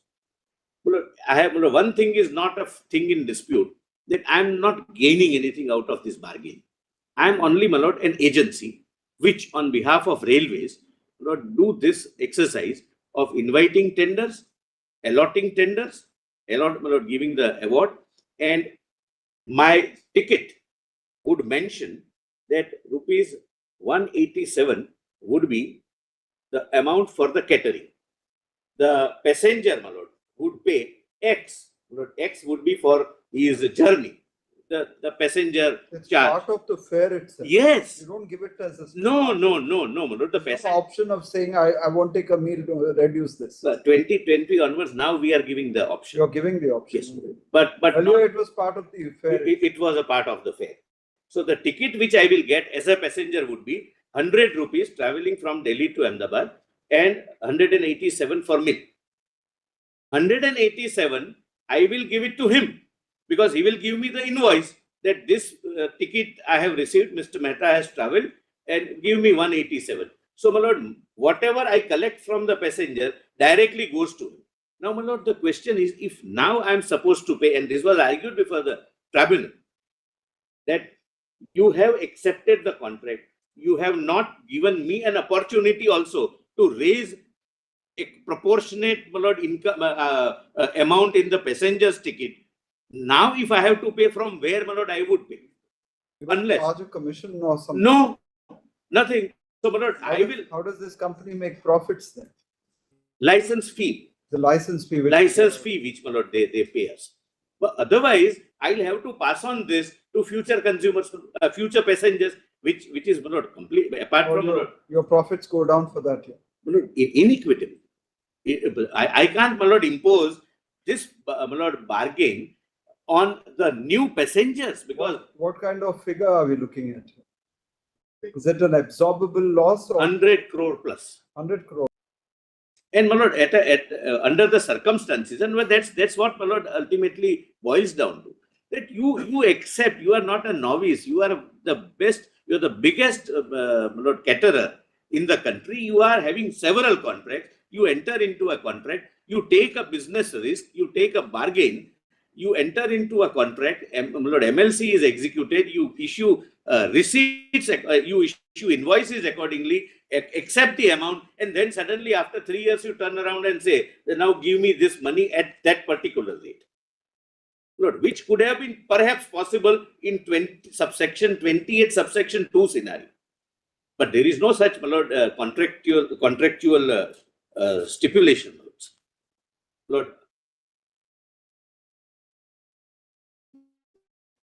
Lord, my learned friend can, my lord. Welcome, thing. Yes, whatever else. I thought you concluded already last Only on the welcome drink and interest, because last time interest we had not done. That's only You also heard what Mr. Tripathi had to say about the interest issue. Yes, that's what I'll deal with, the interest issue. In fact, it's dealt with in the note. If you're not, she will just take the note the learned SG had given her. At page, I'll deal with interest first. That's page 6. Page 6. Yes. Whereas 22 and 23 deals with what had happened when in the award, which your lordship had noted earlier also. The interest was given with retrospective effect, that is before even invoices were raised, because invoices were raised even after the statement of claim was filed. So that is dealt with them. And then 37, the division bench sets it aside. Now they say, in the light of the severable part of yes, it's a severable part of the judgment. So they say, but what we are saying is now correct it's not just saying change of rate or anything like that. All they are saying is set aside the interest of what was the suggestion that you had made? That from 31.3. I might have noted it somewhere, but what had happened was that I have got. There was an error in the computation of the interest because you had asked for some blanket rate to be applied. It couldn't have been done. My claim has been given from 2015. Interest, however, has been given from 2018 on the entire award amount from 22. So the division bench says, with some justification, that it has to be by bill. So I made a suggestion that please sever this. I forgo my previous interest. From the date of the award, the amount there, my lord, at that time the entire claim is there. Give me the interest from that date.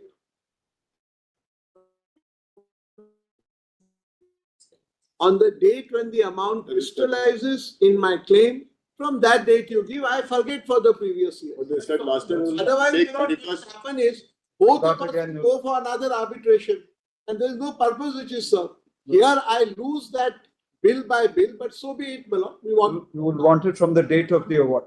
Amount is crystallized from 31st March. The amount was crystallized on 31/3/2020. So from that date, when the last bill had come in, that time the entire amount was crystallized. So please forget the period prior to 2020 bill by bill. And from 31/3/2020, which is para 159, up to the date of award, give it on the crystallized amount. Because at least on 31/3/2020, the amount had crystallized. So the previous amount, which will be lesser amounts, etc., please ignore it, 7. That's why. So that it will be in public interest, so that parties are not compelled to start all over again. In our submission, so as far as post-award interest is concerned, our case was that it has been set aside, apparently sub-silential. So there is no reason not to grant it. It's some 9% or so. So our submission on interest is this. That is what I asked. Para 25 is really our submission on interest. In this case, Lordship will see, this is not interest for breach of contract that I withheld some payment on an invoice and therefore there's an amount due which has happened in 2008. Here, for the first time, it is decided in the award that she is entitled retrospectively. There is not a single invoice for this differential at all. So, in our respectful submission, interest could not have been awarded pre-award at all. If at all, interest, if your lordship uphold any part of the award, then interest would run from the award at best and not pre-award. Because I can understand, if there were invoices which were not paid under the contract, due and payable, not paid, interest will run. But this is not that kind of a case. In fact, they're getting a benefit in this case. There's something benefit which was not available to them under the contract. They're getting through this award. That's on interest. So far as the welcome drink is concerned, the only distinction between the two, between regular meal, combo meal, and welcome drink. Welcome drink was added later. There's no doubt about it. It was added later after the contract LOA and after even the master license agreement was entered into. Drink is added. That too subject to this. Your lordship will see the circular by which it was added. That is the circular of 2014, 6th August 2014, which your lordship will find. SLP volume 2. Sorry, it's additional documents volume 3, page 308. Additional volume 3, page 308.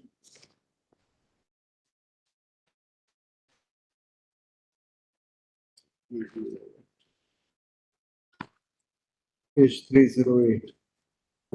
Clause 1.5 of that, the bottom of the page. Yeah. Welcome drink. Welcome drink will be served to all passengers of AC classes on commencement of the journey.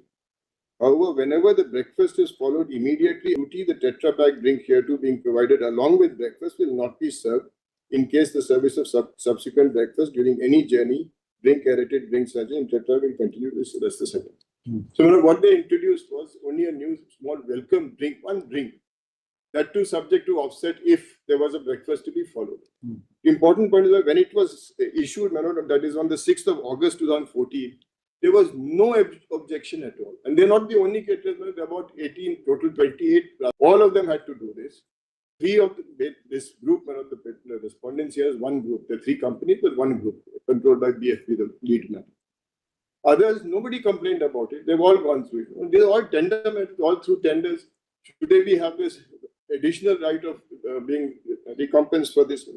In the examination, the cross-examination, they admitted there's no evidence to show how many drinks, because what they did is X passengers have traveled, therefore X number of drinks presumed and therefore given. Now the contract allows this change. Your Lordship sees volume 1.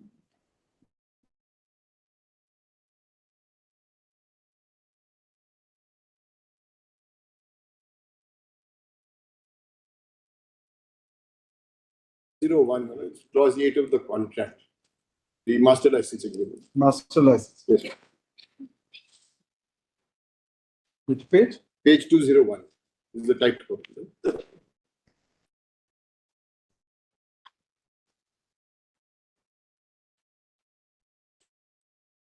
Yeah. Clause 8.1.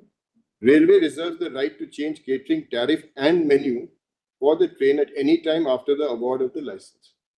What they did was add one menu item, which is a welcome drink.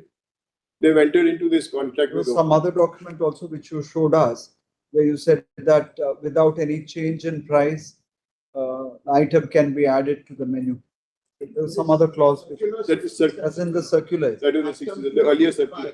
That's of 2013 circular. So that is prior to the contract. That was prior to the contract itself. That's the circular by which that addition was made about the combo meal. So if this is the contract, there was no objection when it was issued itself. 6th of August it was issued. Till 2015, your Lordship has seen there's not even a representation. All other caterers are doing it. One small drink, no evidence of any loss. Your Lordship, they pleaded loss. Not a single evidence, not a single balance sheet, nothing is produced to show whole table. I'm now suffering a lot, or even it's no loss, no profit, nothing, despite of that. So that's why we would submit now that even welcome drink, they will even the research should be set aside. And both that we were forced now. May I seek one indulgence, because there was a big gap. You can both give us in submissions. Would Not too long. No. 4 pages would do. Then 5 minutes. 5 pages. Very well. 5 pages. Would your Lordship just It has been quite a while. That's what we'll also need to go through all our old notes now. Would your Lordship just give me one indulgence of about 3 minutes or so? Please go ahead. Of 4 or 5 aspects, I'm not getting into documents. But point number 1, last, because it's freshest in my memory. Welcome drink, I succeeded before the tribunal judge for the division. This is a pure case of readmissible. That's point number 1. And I'll of course put this down in my note. Point number 2, 99 circular, as which the learned solicitor said, was the one which had given the rates, those rates revised. I had bid, my lord, I was the highest bidder at 35.6 crores. Because the rates were revised, that is, there would be 2 regular meals, each regular meal will be paid at rupees X. There was a negotiation after my bid, and my bid was enhanced to 43.14 crores in the MLA. Clause 4.2. So there was a revision. That's a separate dispute. But I have made that point in my opening. I'm Oh, just there's a separate dispute also on that? Yes. Dispute pending now. What is the dispute there? Not to my knowledge. Quantification. That is on Quantification of the license fee, because how much can You enhance the license fee? there's a contract in the contract. There's a formula for proportionate increase in charges. If there So are- you've increased it and they challenged that? No, we said that you They have challenged deducted certain things which you have not deducted certain things which you had to deduct. But there is no dispute on the fact that my license, I have said, Milord. the license fee and that's a separate issue. It was not raised in the. But the license fee did go up because It went up. It did go up. because of the revision of these. Even in 2020, when the rates are revised, license fee will go up. If I Part of the contractual term that they agreed to. Just let me put my 5 points. I don't want to take very long. It'll certainly, Milord. So it is not as if the point made was that the prices have gone up of the regular meal and I have pocketed them. I'm saying that's not true. The prices went up because for 20 years they were not revised. Nonetheless, Milord, I increased my license fee after discussing with them from 35 crores to 43 crores. That's all. Let me put it. Now, Milord, an argument was made that a part of any pleading, Milord, in this arbitration.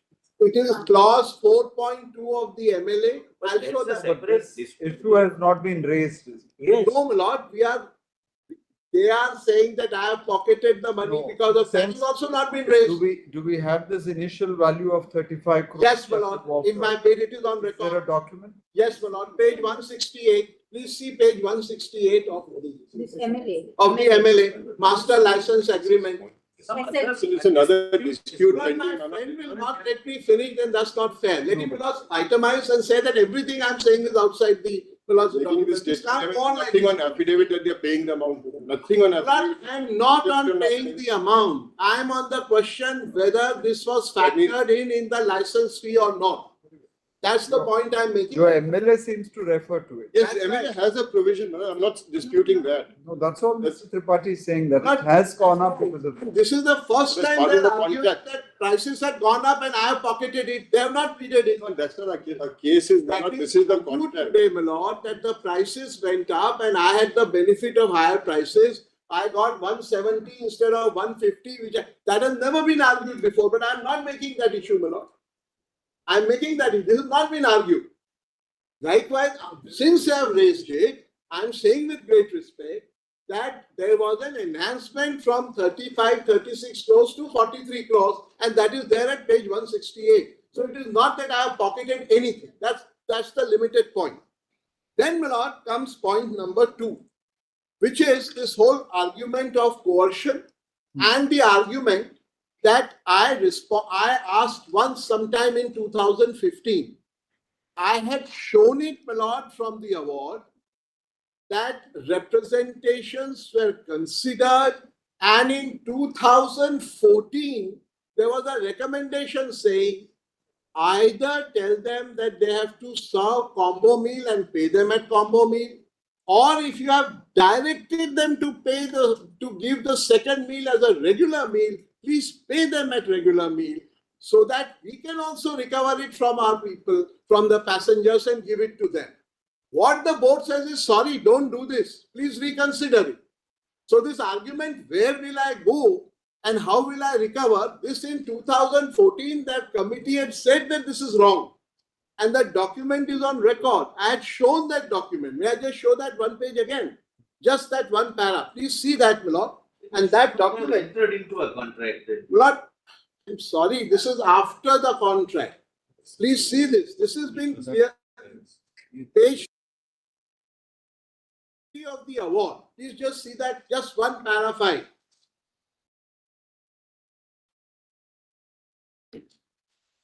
And with it, I had made the point that no rationale has, because they rely on clause 1.4 and 8.1, which says they can revise the tariff. I had made the point, my lord, to which there is no answer in the very erudite response by the other side as to why. Why should I give regular meal and charge at combo meals? That's not a change in tariff. It is like saying you give 2 meals and charge for one. This is not a change in tariff. Now please see para 5 at page 260.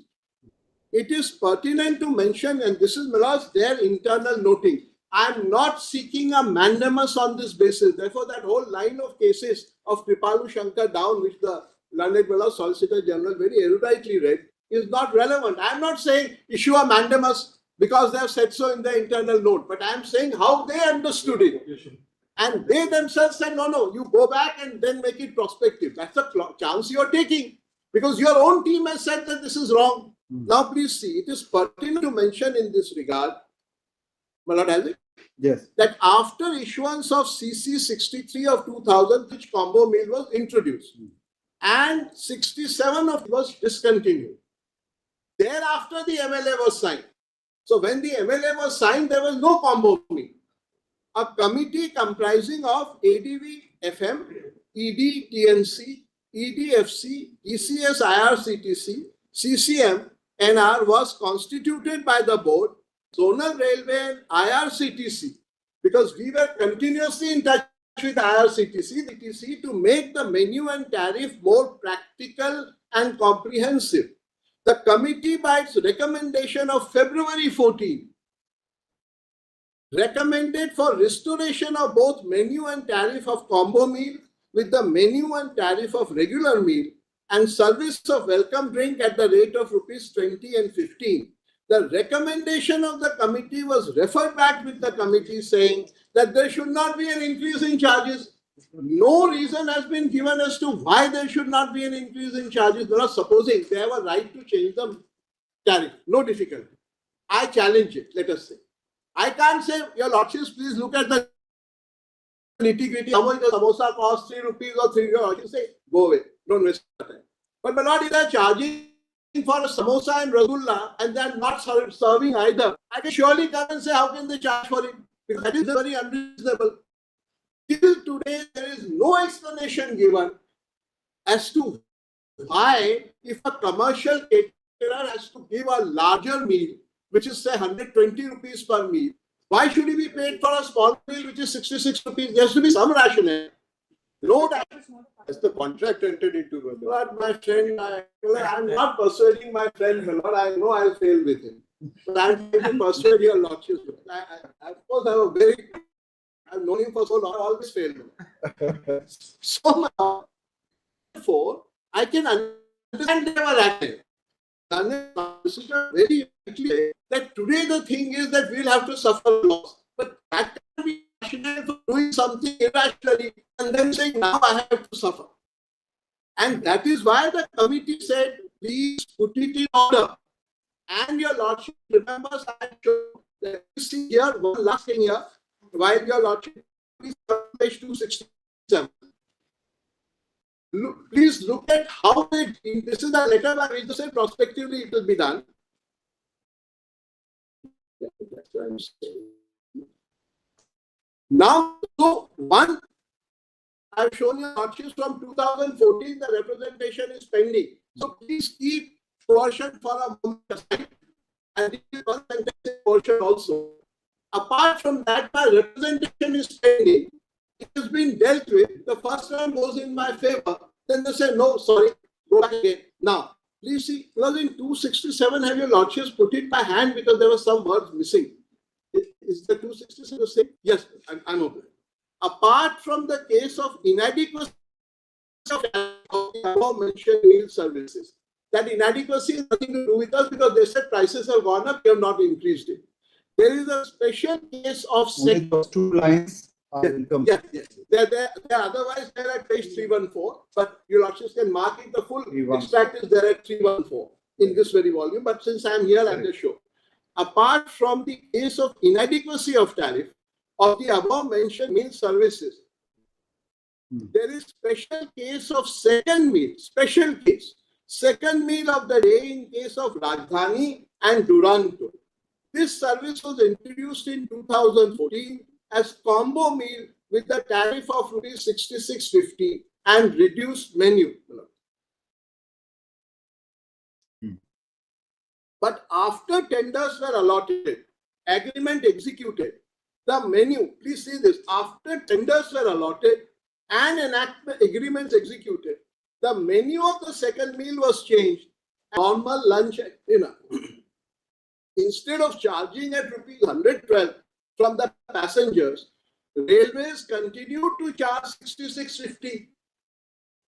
Thus, IRCTC is getting only 66.50 for this service, whereas it is serving the full meal to the passengers. This anomaly needs to be corrected with revision in the rates for the second meal. Either the menu of this meal should be restored as combo meal, or tariff should be made similar to that of the normal meal. So, my lord, this is the question of, they call it anomaly and the special case. This was read earlier. That's all. That's it, put it in para 125, the word anomaly is used. I'll come to the yes. Now, my lord, please come to where the tribunal deals with it. The single judge, my lord, with great respect, reinterprets it, and the division bench relies on it, which is para 125 of this award. Because that is the basis of my whole argument, my lord. Please. 25 of the award. That is, my lord, at page the full meal. This is not a change of the full meal. This is not a change in tariff. That's the whole argument that I have changed the tariff. How this is not change in tariff. Please pay, give the full meal. This is not a change in tariff. That's the finding. And if that's the finding, it's surely a plausible view. Then please come to 125. The respondent next relied on clause 1.4. That clause said, my lord, fourth line, licensee confirms and acknowledges, read, my lord, fourth line, licensee confirms and acknowledges railway shall have absolute right and discretion to change and modify the prices in Annexure 2. And I'll end by talking about Annexure 2 also. Very well. Then please come, my lords, page 316. At fourth line. Evidently, a perfectly correct finding, because the Annexure 2 never said the second regular meal. Thus, from this very Annexure 2 cited by the respondent, the premise that a combo meal is to be supplied, which is so specifically set out in the column services. Hence, Annexure 2 does not support the case of the respondent, and that is what I'd argue, that this is a much ado about nothing. Though, according to us, there was no Annexure 2 in 12 out of the 13 agreements, it doesn't matter. Let us assume there was. What does Annexure 2 say? That if you supply combo meal, this is what you will get. It favors the contention of the claimant in as much as the liability was to supply combo meal, and therefore the claim must change since the rate contained in the circular remain unchanged. So if I have to supply not regular meal, I will give you only the combo meal price. This is not a change of tariff.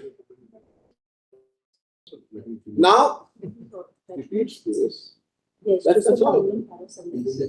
Then, my lord, this is picked up in the and the honorable division bench says that in view of this, there is nothing wrong with it. But frankly, it doesn't matter, because the tribunal has not held on the basis of existence or non-existence of the charge.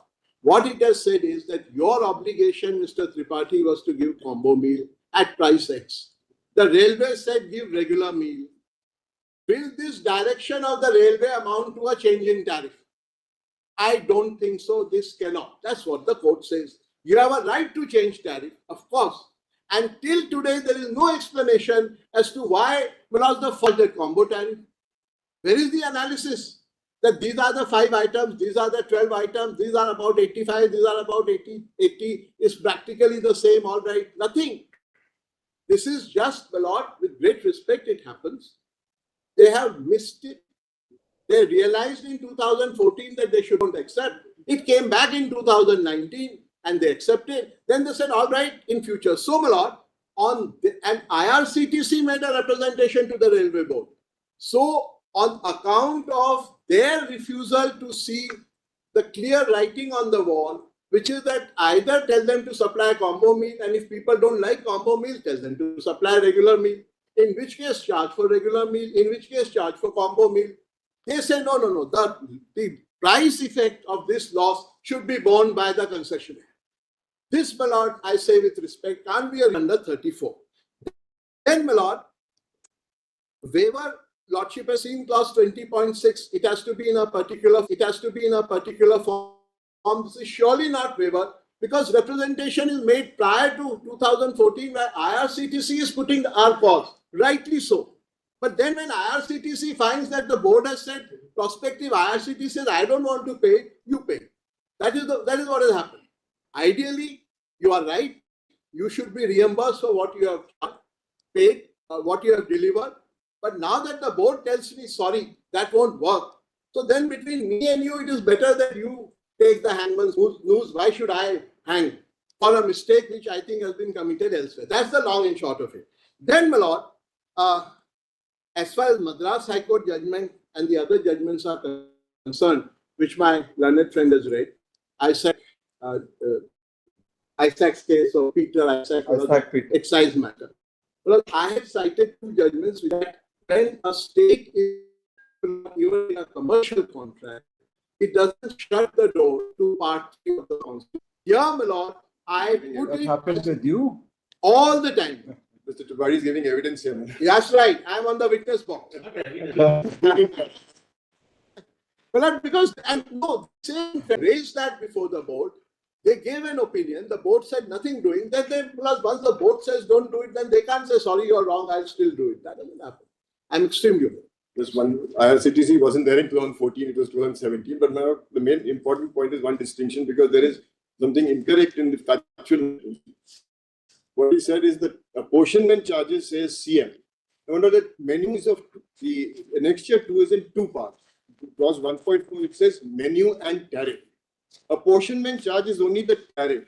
The menu is the earlier part of annexure 2, where there is no menu for combo meal, the menu is only regular meal. And therefore, when it says CM, there is tariff. That means it's tariff for that regular meal. Well, that's very important. Just repeat what is it. But he referred to the apportionment charges showing the figure CM. CM means combo meal. Now, if your lordship just see for 1 second, 161, volume 1, the SLP volume 161. Just keep that menu.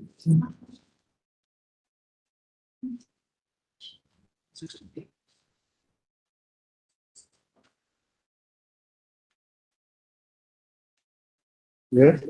In 1.4, your lordship will find the charges are dealt with in passenger fixed at the premium prices set forth in annexure 2. That is the apportionment charge part. Now, annexure 2 has a menu to it. But if your lordship sees page 290 of the additional documents, volume 3. Volume 3. Yes.